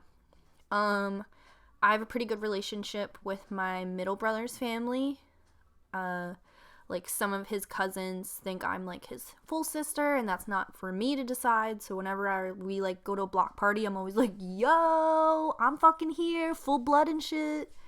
So it's fun to, like, play pretend out there. Like, I love them. Like, that's been, like, a grandmother to me my whole life. So I'm always like, yo, mama, what's going on? Like, I know there's cheese in that ziti. So I love that. And then my youngest brother's father, like, I love him too. He's, like, the father I know. So, like, that's my dude. It just makes your family really, really big. Tons of allies. So that's, you know, it's, like, not that complicated, like, I feel like living in, but definitely, like, I feel like hearing it verbally is kind of like, what? Like, every once in a while I'll pop off and say, like, biological mother, but I consider my grandparents my parents, so that's that thing. But yeah, I don't know. It's not that weird to me, I don't think. But then you meet someone with, like, a nuclear family, and you're like, yo, what's that all about? Like, what kind of secrets you have? Like, John's parents aren't divorced, and I was like, what? That's fucking crazy. That's your whole sister? Damn, do people, like, know that you're related out in public and, like, recognize it? Oh my god, envy. Whenever I see siblings that, like, look exactly like each other, I'm like, oh, that's crazy, dude. You got, like, so much of the same DNA. Wow. Shit. I'm the oldest sibling out of everyone with, like, similar DNAs. Me, dad, mom, whatever the fuck. I'm the oldest. Like, that's cool. Because I'm also the coolest. So, makes sense.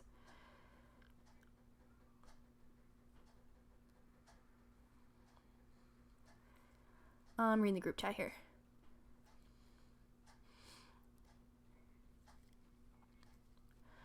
Yeah, thanks. So the other night, I know my brother ran out of his Xbox Live, so I went to get him a card. Because I'm telling him, like, yo, if you need something, I'm, like, your big sister. Just hit me the fuck up. He's sneaky, too. After I did his hair, I was like, do you have my number in your phone? I can put it in there. And he was like, oh, let me check. And I saw it come up. I was like, dick.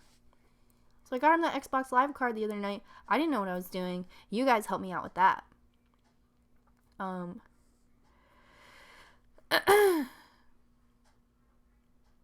But I want my younger brother to, like, hit me up for stuff that he needs. So I like being the oldest sister. Like, I told my brother, like, 80% of the reason I got a pull-out couch was so he could, like, spend time in Philly. But, you know, his dad and cousins and stuff all live here, so, like, it's way more fun for him to do that shit. So, like, I don't blame him. Like, I'll sleep on my own fold-out couch. Thank you.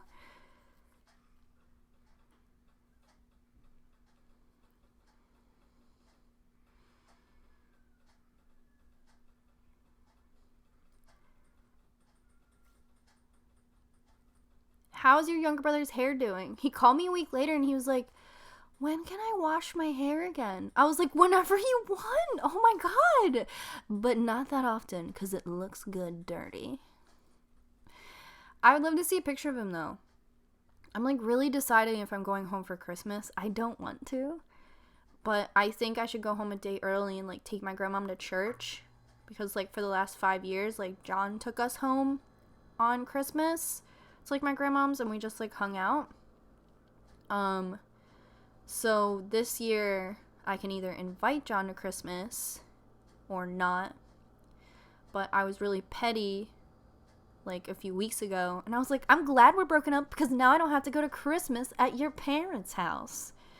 And then I was helping John like move something for his dad and John's mom was like, oh, Amanda, let me know if you're coming for Christmas Eve. I'll set a little place for you. I was like, damn, I was a bitch.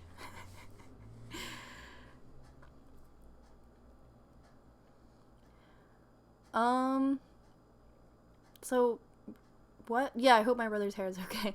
But if I go home a day early for Christmas, I can take my grandma to church, and then I would sleep over. But I don't want anything for Christmas. I don't want them to give me anything. I don't want anything at all. Ever. The walls are closing in on me in my apartment, Grandmom. And I don't want my friends to get me anything either. Maybe a cup of coffee or a hug, a little physical. But I think I think a lot of my friends and maybe millennials, I feel like we're definitely phasing out Christmas. I love Thanksgiving so much, and all I feel is like impeding dread because I know Christmas is next. So I don't know. I think if I had a more nuclear family dynamic, it would be a lot easier as well. And if I wasn't like the oldest and like secure in my career kind of, I don't know. I would love to host Christmas and like see who's willing to come here. My brother only.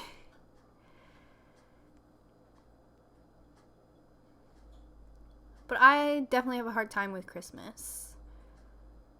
I think if I had my own family, like, that I created to, like, hold traditions with, it would be a lot different.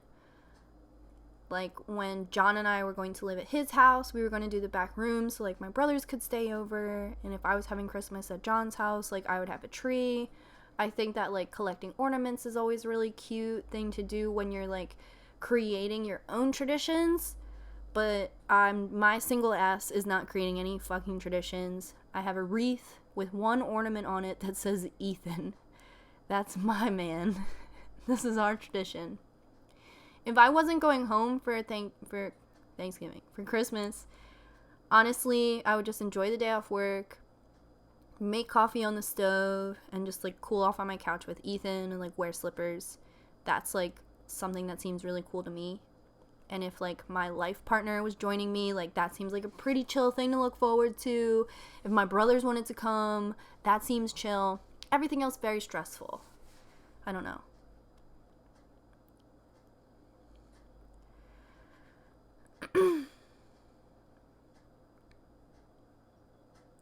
Yeah, I just want cozy times.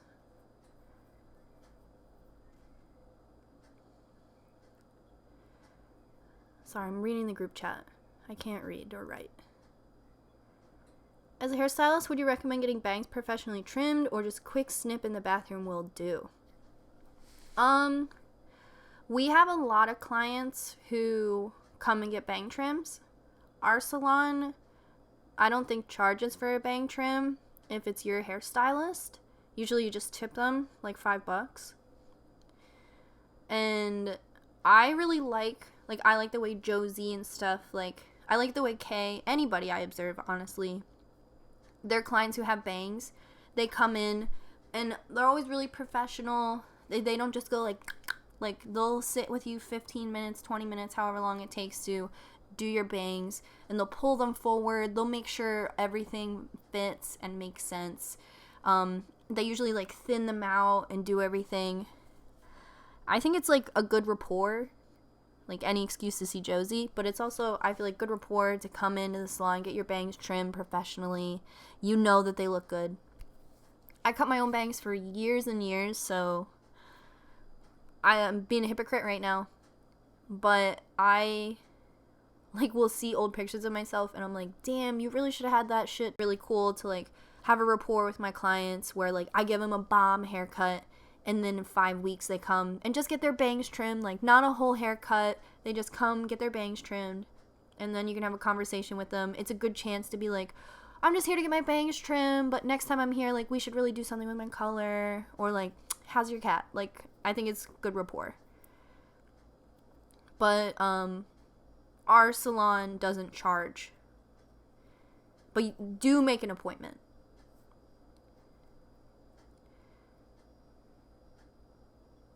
Oh no, did it fade? Did it go out? Is it back?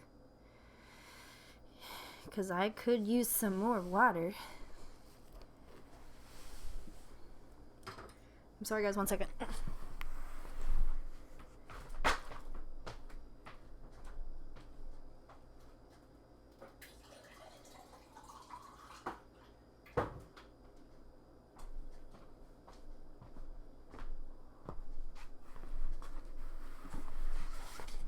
My Brita picture is from my Amazon wish list, and it just makes me feel like I have a real life family.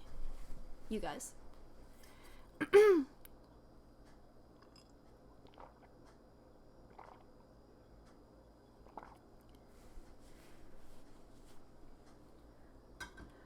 Ooh, I got some good McDonald's glasses over the weekend, girl. Every time I get my bangs done, they do an awful job. They always cut too much hair. If that makes sense, I literally grew them out. I want something new, and it happened again. Reference pictures are always bridge the gap if there's a communication error. I know that, like, even Josie will pull up pictures on Pinterest, and I'm just like, Josie, are you alright? But it really is helpful. In this modern age, we're all very visual. So if there's a picture of bangs you like, bring it in. And if you can look at that picture and be like, I like this, but not this, that works too. How do you suggest people tip their stylist? I always end up over tipping, but would love your opinion. 20% is always a pretty good middle ground. 20%, and if you've been with a stylist for like a long time, usually tipping them out at Christmas. Like, if you see your stylist like twice a year, probably not. But if you're there like every 6 weeks for your roots, or like you have a pixie and your hair, you're in every 6 weeks, you get your highlights done, you know, a lot. It's always good to like tip 20% and then like a little something around Christmas if you're worried about it. I actually got a card for the people at my P.O. box. I know, like 20 years ago, you would tip out your mailman for Christmas. Everyone in my P.O. box is really nice. They know my name. They understand what I'm doing and like why I'm receiving like letters with like stickers or full of glitter. And they're like really stoked on you guys, like hold you to the highest regard. So I got them a card and stuff. But he's changing the white balance, guys. Hey. Oh no, you sat on my gingerbread. Now your butt is on it. I'm still gonna eat it.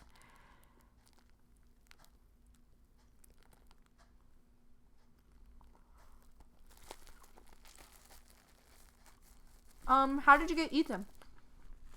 He walked into my house. And I kept him. And that's it. That's the whole story. There's just like in Philly, there's just animals outside and you can bring them inside.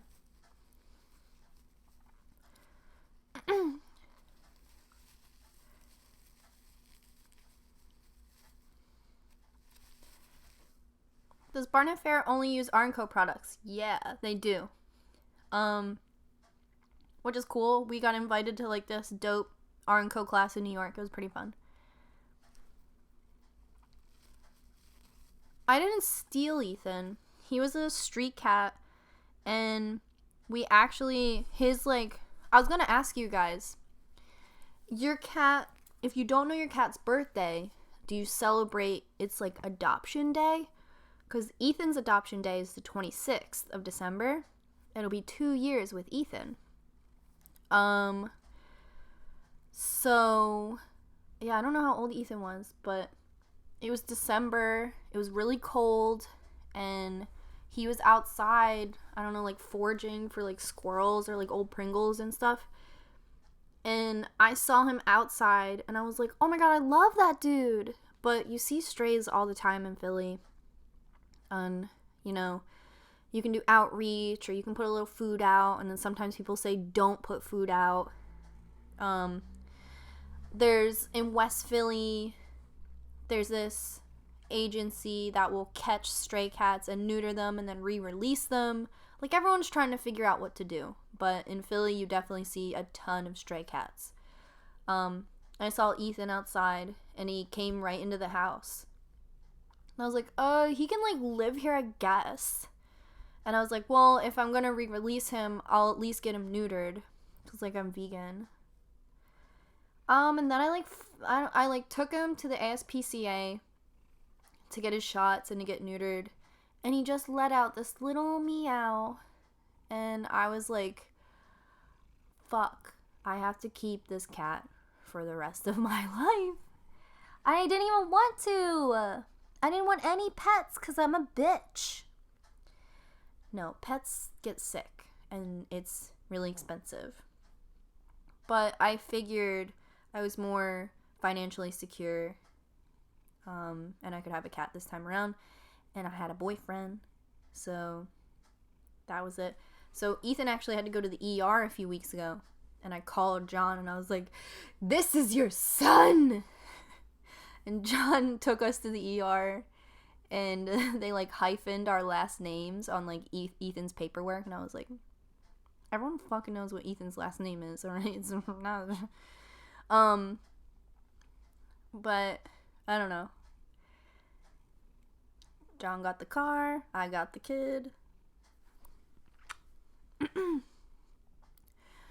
Pet insurance. So, Ethan has a vet and everything, but it was, like, already closed, and I was just gonna lose my fucking mind. So, we went to the ER.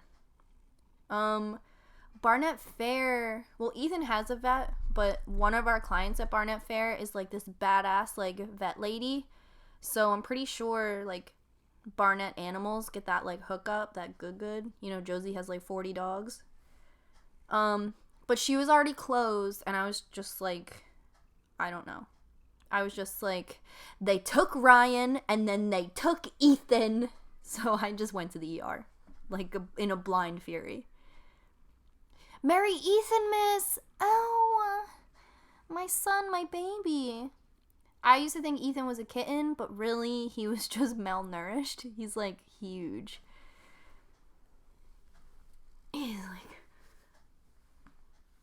swing him over the shoulder a little bit. Look at all this stuff. He's weird. He's the weirdest boy I've ever seen. Ethan, you know my hair's flat. So I'm supposed to get my hair done. I go to work feeling good. I got some viral conditioner, which is supposed to, like, deposit pigment in your hair. It's fine. It's whatever. Kind of deposits unevenly, but I don't, like, it's doing the best it can. So I do this, like, viral treatment on my hair. Come to work the next day, and I'm like, hi. I wore lipstick to work. And Kay was like, oh, your hair looks, like, really shallow. It's time to get it colored again. And I was like, oh my god, like... So I had an appointment with Kay, and then she got, like, a paying client instead, which is, like, normal practice. You're kind of just like, oh, Kay's gonna do my hair. I hope, like, she doesn't book up, but, like, if she does, I also hope she does so she can, like, pay her bills. So Kay was gonna do my hair, And then I was like really looking forward to it because I have low self-esteem, like really bad right now. I think it's like because it's dark out and the bags under my eyes are really bad because I have a terrible sleeping schedule. And it was like last week, so I just was like feeling really bad for myself. So when she was like, I'm gonna fix your hair, I was like, oh, there's something wrong with me that can be fixed? And then I couldn't get an appointment with her. So now I've been like really daydreaming about it. And I know I change my hair a lot, but I kind of don't. Like, it's kind of just like been blue or like been green or like was gray a really long time. And I don't know. I'm like kind of ready to go natural. I know that'll like kill my brand, Quicken brand, but I don't know. I'm kind of like, there's this really, really pretty like sandy beigey blonde that's in trend right now that looks like it grew right out of Joanna Newsom's head and they gave it to you. And I'm like, I really think it could be a fun experiment for me to have natural hair and maybe with that feel more encouraged to get more tattoos and stuff. Because I think like my biggest kink is like looking like I could get lost in a crowd, but like I know that like under my clothes and stuff, like I'm tattooed and stuff. I'm not explaining that well, but like I really like that. And I think like transitioning out of blue might be cool. But I used viral again like the next day. And I just bought a tube of blue hair dye. It's like bad timing for me to be like, actually, I just spent $30, but put it in the trash. But maybe I could bring it to the salon and like recommend it to my own clients and stuff, whatever.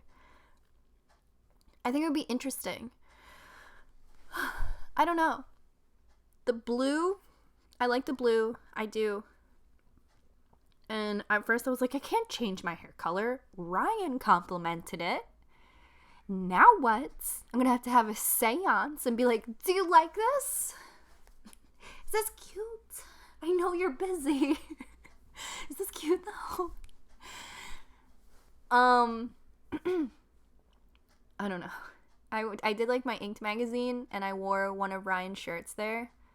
And I was like, he's not getting out of this one, because when I got invited to do it, him and I could not figure out yes or no. So he's not getting out of this. And literally I don't know anything about that interview. So I don't know.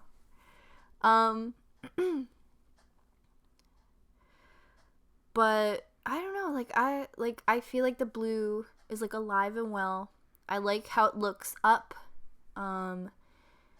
Someone complimented me on it today and I was like, oh, still? So that was cool. But I don't know. At the end of the day, I want to look exactly like Joanna Newsom. I just don't want her to know. So it might be cool. I had red hair, bright red hair. Got a job at the coffee shop where they said no unnatural hair color, and I was like, all right, I'm listening. Got fired. The second day after that, got balayage, and I've had unnatural hair color since. So for 10 years with a little bit of a hiatus in between, unnatural hair color. I think it might just be a fun experiment. Or I could get a wig.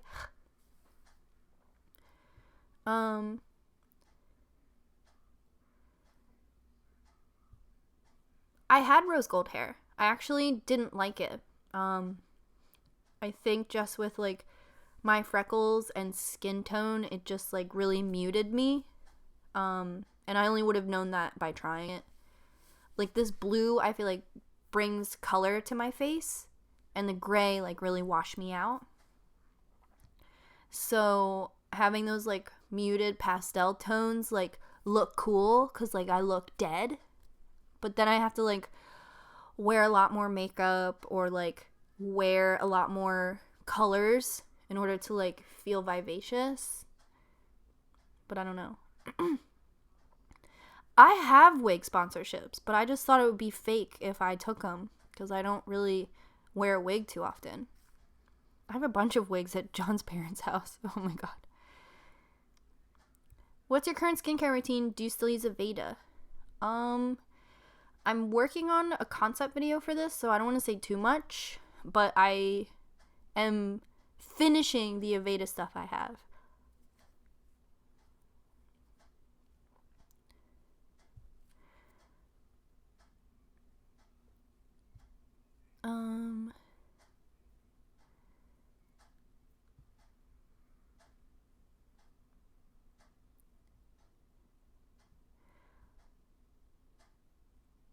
Accept wigs for more variety in your Insta story sketches. Oh my god. I shampooed one of Josie's clients the other day, and she looked up and she was like, "Oh, I know you. Your Instagram stories are so funny." And I was like, fuck. I put it out there. I have to understand that this happened. But I was just like, ha ha ha, ready for Christmas? I swear I don't spend all my time crying at the grocery store. It is almost midnight. And I didn't watch any of my shows tonight because Logan and I were out like all night. But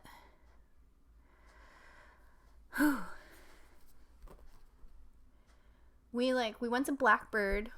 My salon had like Secret Santa, and I got a Blackbird gift card. Blackbird is the like vegan pizzeria in Philadelphia. And I was like, oh my god, my Secret Santa fucking nailed me. Like, perfect. John got me earrings. This girl got me pizza. So that was cool. So I met Logan there. And I got Hawaiian pizza with like pineapples on it. And I was like, this is very controversial right now.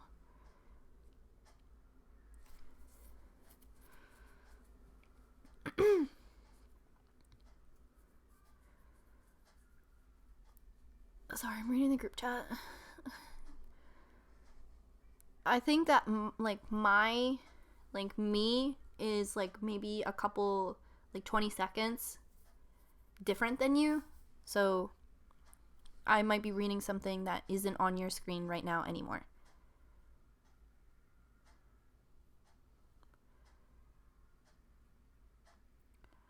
Yeah, Barn Affair is really great. I have this fantasy where I asked Josie if I can have my Quicken meetup there, but I don't think it'll work. Like, one of the owner's brother had like an art show there, which was really cool. The front desk girl like also sells vintage clothes, and she had this like big Christmas like pop-up like thing, pop-up Christmas shop at the salon. And I'm like, I wonder if like I could borrow the salon for the day and have a Quicken meetup here. But I don't think it would work. I think it has to be outside. Do you ever think you'll make merch again? Yeah, Logan and I were talking about it earlier. I think before I make any big decisions, I have to wait for Christmas to be over, because this is the time of year where like packages get lost. There's this big controversy in Philadelphia right now. They like caught these like trash people, like trash men, like they work in your neighborhood, not people made of trash. So garbage man. What? Anyway, on camera, they caught these people who were working together to steal packages in the neighborhood. And the one guy would like drive up to the house, and they would put the package in the back of the truck and then drive a couple blocks, and he would then put it in the cab of the truck. And I guess this like particular neighborhood had been reporting like so many stolen packages, and then they caught it on tape. And I guess these like garbage men have been doing it like for the last like couple months. And I was like, garbage people have benefits. It's a good job. Why do you need our Amazon packages? Why? Don't steal them. So, I just, like, don't want to start on anything that has to go in the mail. Garbage collectors. I don't want to start on any mail shit until like February, because I feel like Christmas, everybody's ordering like mad stuff online, and there's just like so much possibility for a package to be lost. And then January, I feel like people are like spending their gift cards and shit. So February, I think I'll be ready to like launch some shit. I've been writing a lot recently and really think that I should create another zine for public consumption and not like a private zine. And then I'm like, well, maybe I should like release my private zine for public consumption. I don't know. I also like want to keep it because it's like all about Ryan. So I'm like, all right, like that's just mine. But I don't know.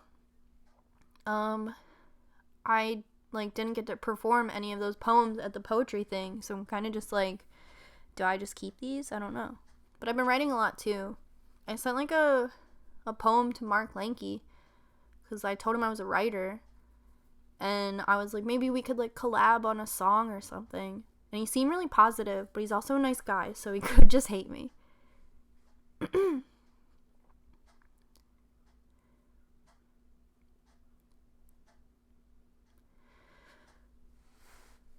You should make an Ethan pin. I really should. I made a Bronco pin, but not an Ethan pin.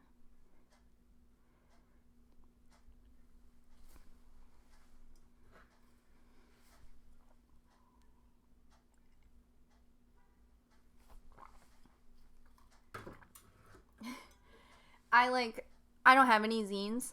Like, it's a zine I made. I distributed all of them. And, like, that was that. And then I found, like, my first, like, raw copy of it before I understood, like, how to, like, staple and fold them. So it's just a stack of papers. And I put a picture of it on my Instagram story, and someone was like, I'll give you $100 for that. And I was like, no! We can't add rarity to the Quicken zine. When can we read your interview with Ink Magazine? Literally, I don't know. I thought I would know. I thought it would be a part of this process, and I'm not. Someone asked me today, and I was like, I have no idea.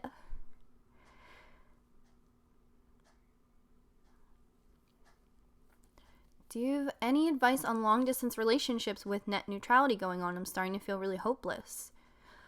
I think that, like, the repeal of net neutrality, I think that will be fought. So, although I feel really hopeless too, because I'm like, oh my god, my job. I think that, like, if all of us put our efforts into the things that we love and the things that we, like, recognize are fucked up, like, I feel like there has been laws passed over the last couple years where I was like, damn, that's fucked up. And then this one I was like, I feel for this. I don't know if I'm, like, coming to age or whatever, but I'm like, alright, no fucking net neutrality repeal in my fucking house. So, I think if you, like, not text resist to blah, blah, blah, like, that didn't work, but don't feel discouraged and stay tuned and involved in, like, the next couple steps that all of us have to do. So, I know how helpless it feels, but nothing has changed yet, and there's a bunch of states that, like, are not accepting this, so even if you don't live in that state, just keep informed, but not too informed if you're like, I'm too woke, like, I don't know, like, I know, like, how hard that can be as well. Like, I know it's an unpopular opinion to be like, yo, turn off the news sometimes and maybe don't know what's going on, but what's best for you, what people tell you to do, or what you honestly know works for you? I don't know.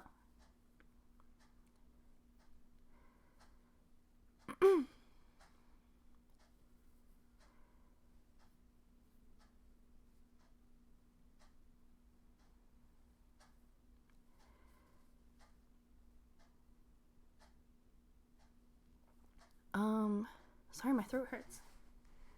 I've been fucking chatting for 2 hours.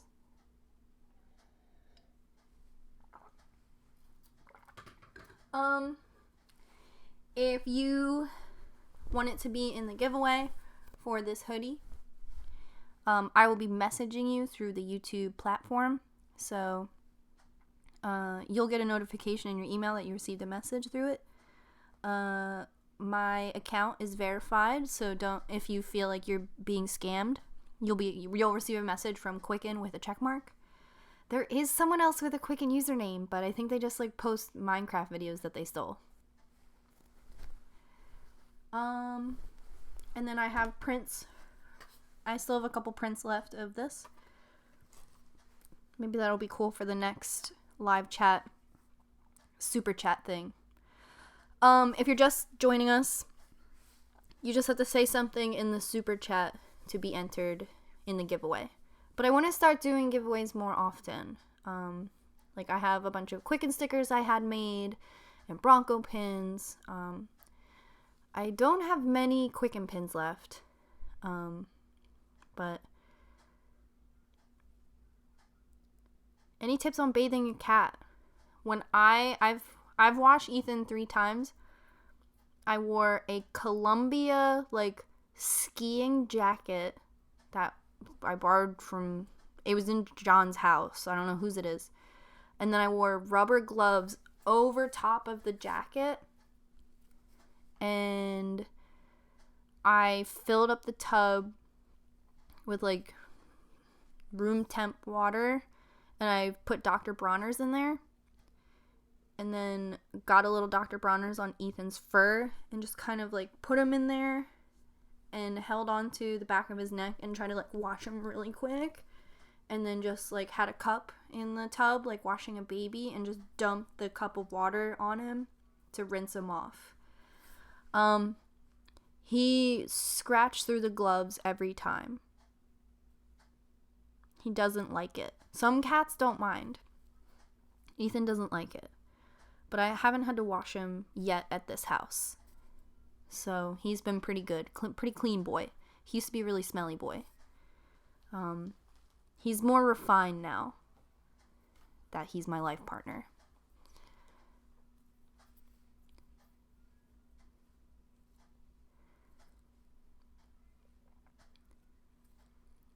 How have your noisy partying neighbors been lately? Any better? Yeah, a lot better. They actually have never had another party ever again. I think Ryan's ghost haunted their house, so they're not fucking with me anymore. So that's cool. It's like literally they never had another party ever again. Is there a particular reason you're giving away your Quicken print? So this is just a visual because I'm working on my gallery wall. This is the original one. I have like 3 prints left that I actually like had made a few years ago, and it was like the first Quicken merch. Yeah, I have like 3 or 4 of them just left that I never sold. Like I didn't sell all of them. So I just like have those on ice. Yeah, Ryan's ghost is usually looking out for me. Ryan's ghost thought I looked pretty good for Morrissey, but then canceled Morrissey. Dude, people are donating and you're not responding. Yeah, that's crazy. I should like be 10 different people at once. Thanks if you entered the group chat, super chat giveaway. Thanks so much. Thanks for doing that. If you entered the giveaway, I select that later because I get to see all the names in a list. Right now, the way this looks, it's a couple windows open, and I'm like a couple seconds ahead of you. So, I'm also a piece of shit. So that's probably why. But anyway. So I'm not picking anybody in this right now. I will be messaging you later via YouTube with a quickened, I don't know. Anyway. I can only read like a couple group chat messages at a time.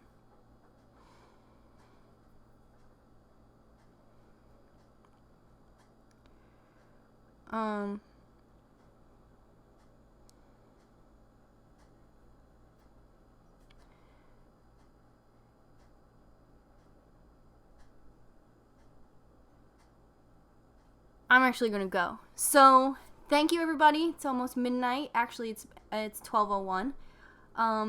If you won the giveaway, you'll get a message via your YouTube account from only my verified thing. I don't think there is I don't think there's any like spam bots on the fucking Quicken channel, so whatever. Anyway, I'll throw in some stickers and stuff too. Thank you guys so much for joining me on the live chat. Thanks for letting me like talk about like what's going on. I think this is like a really great way to like directly talk to you guys. I wanted to like integrate the giveaway just because like I've wanted to do a giveaway for a while and I just never have. I've been like so caught up in my own world that like the things I neglect the most are also like this like I don't know, the darkest shadows that get cast over me. So it's never that I'm not thinking about you, it's that every day is the worst day of my life. So thank you guys so much for coming here. I'll be messaging you if you won, and thank you guys always for participating. I'm sorry if I didn't get to your message in the group chat. If like an interactive more video is what you want, like I'd love to host that. This was kind of just a way to like talk you guys like what has been going on with me. So thank you and everything, and like thanks if you donated, you know, that's really nice of you.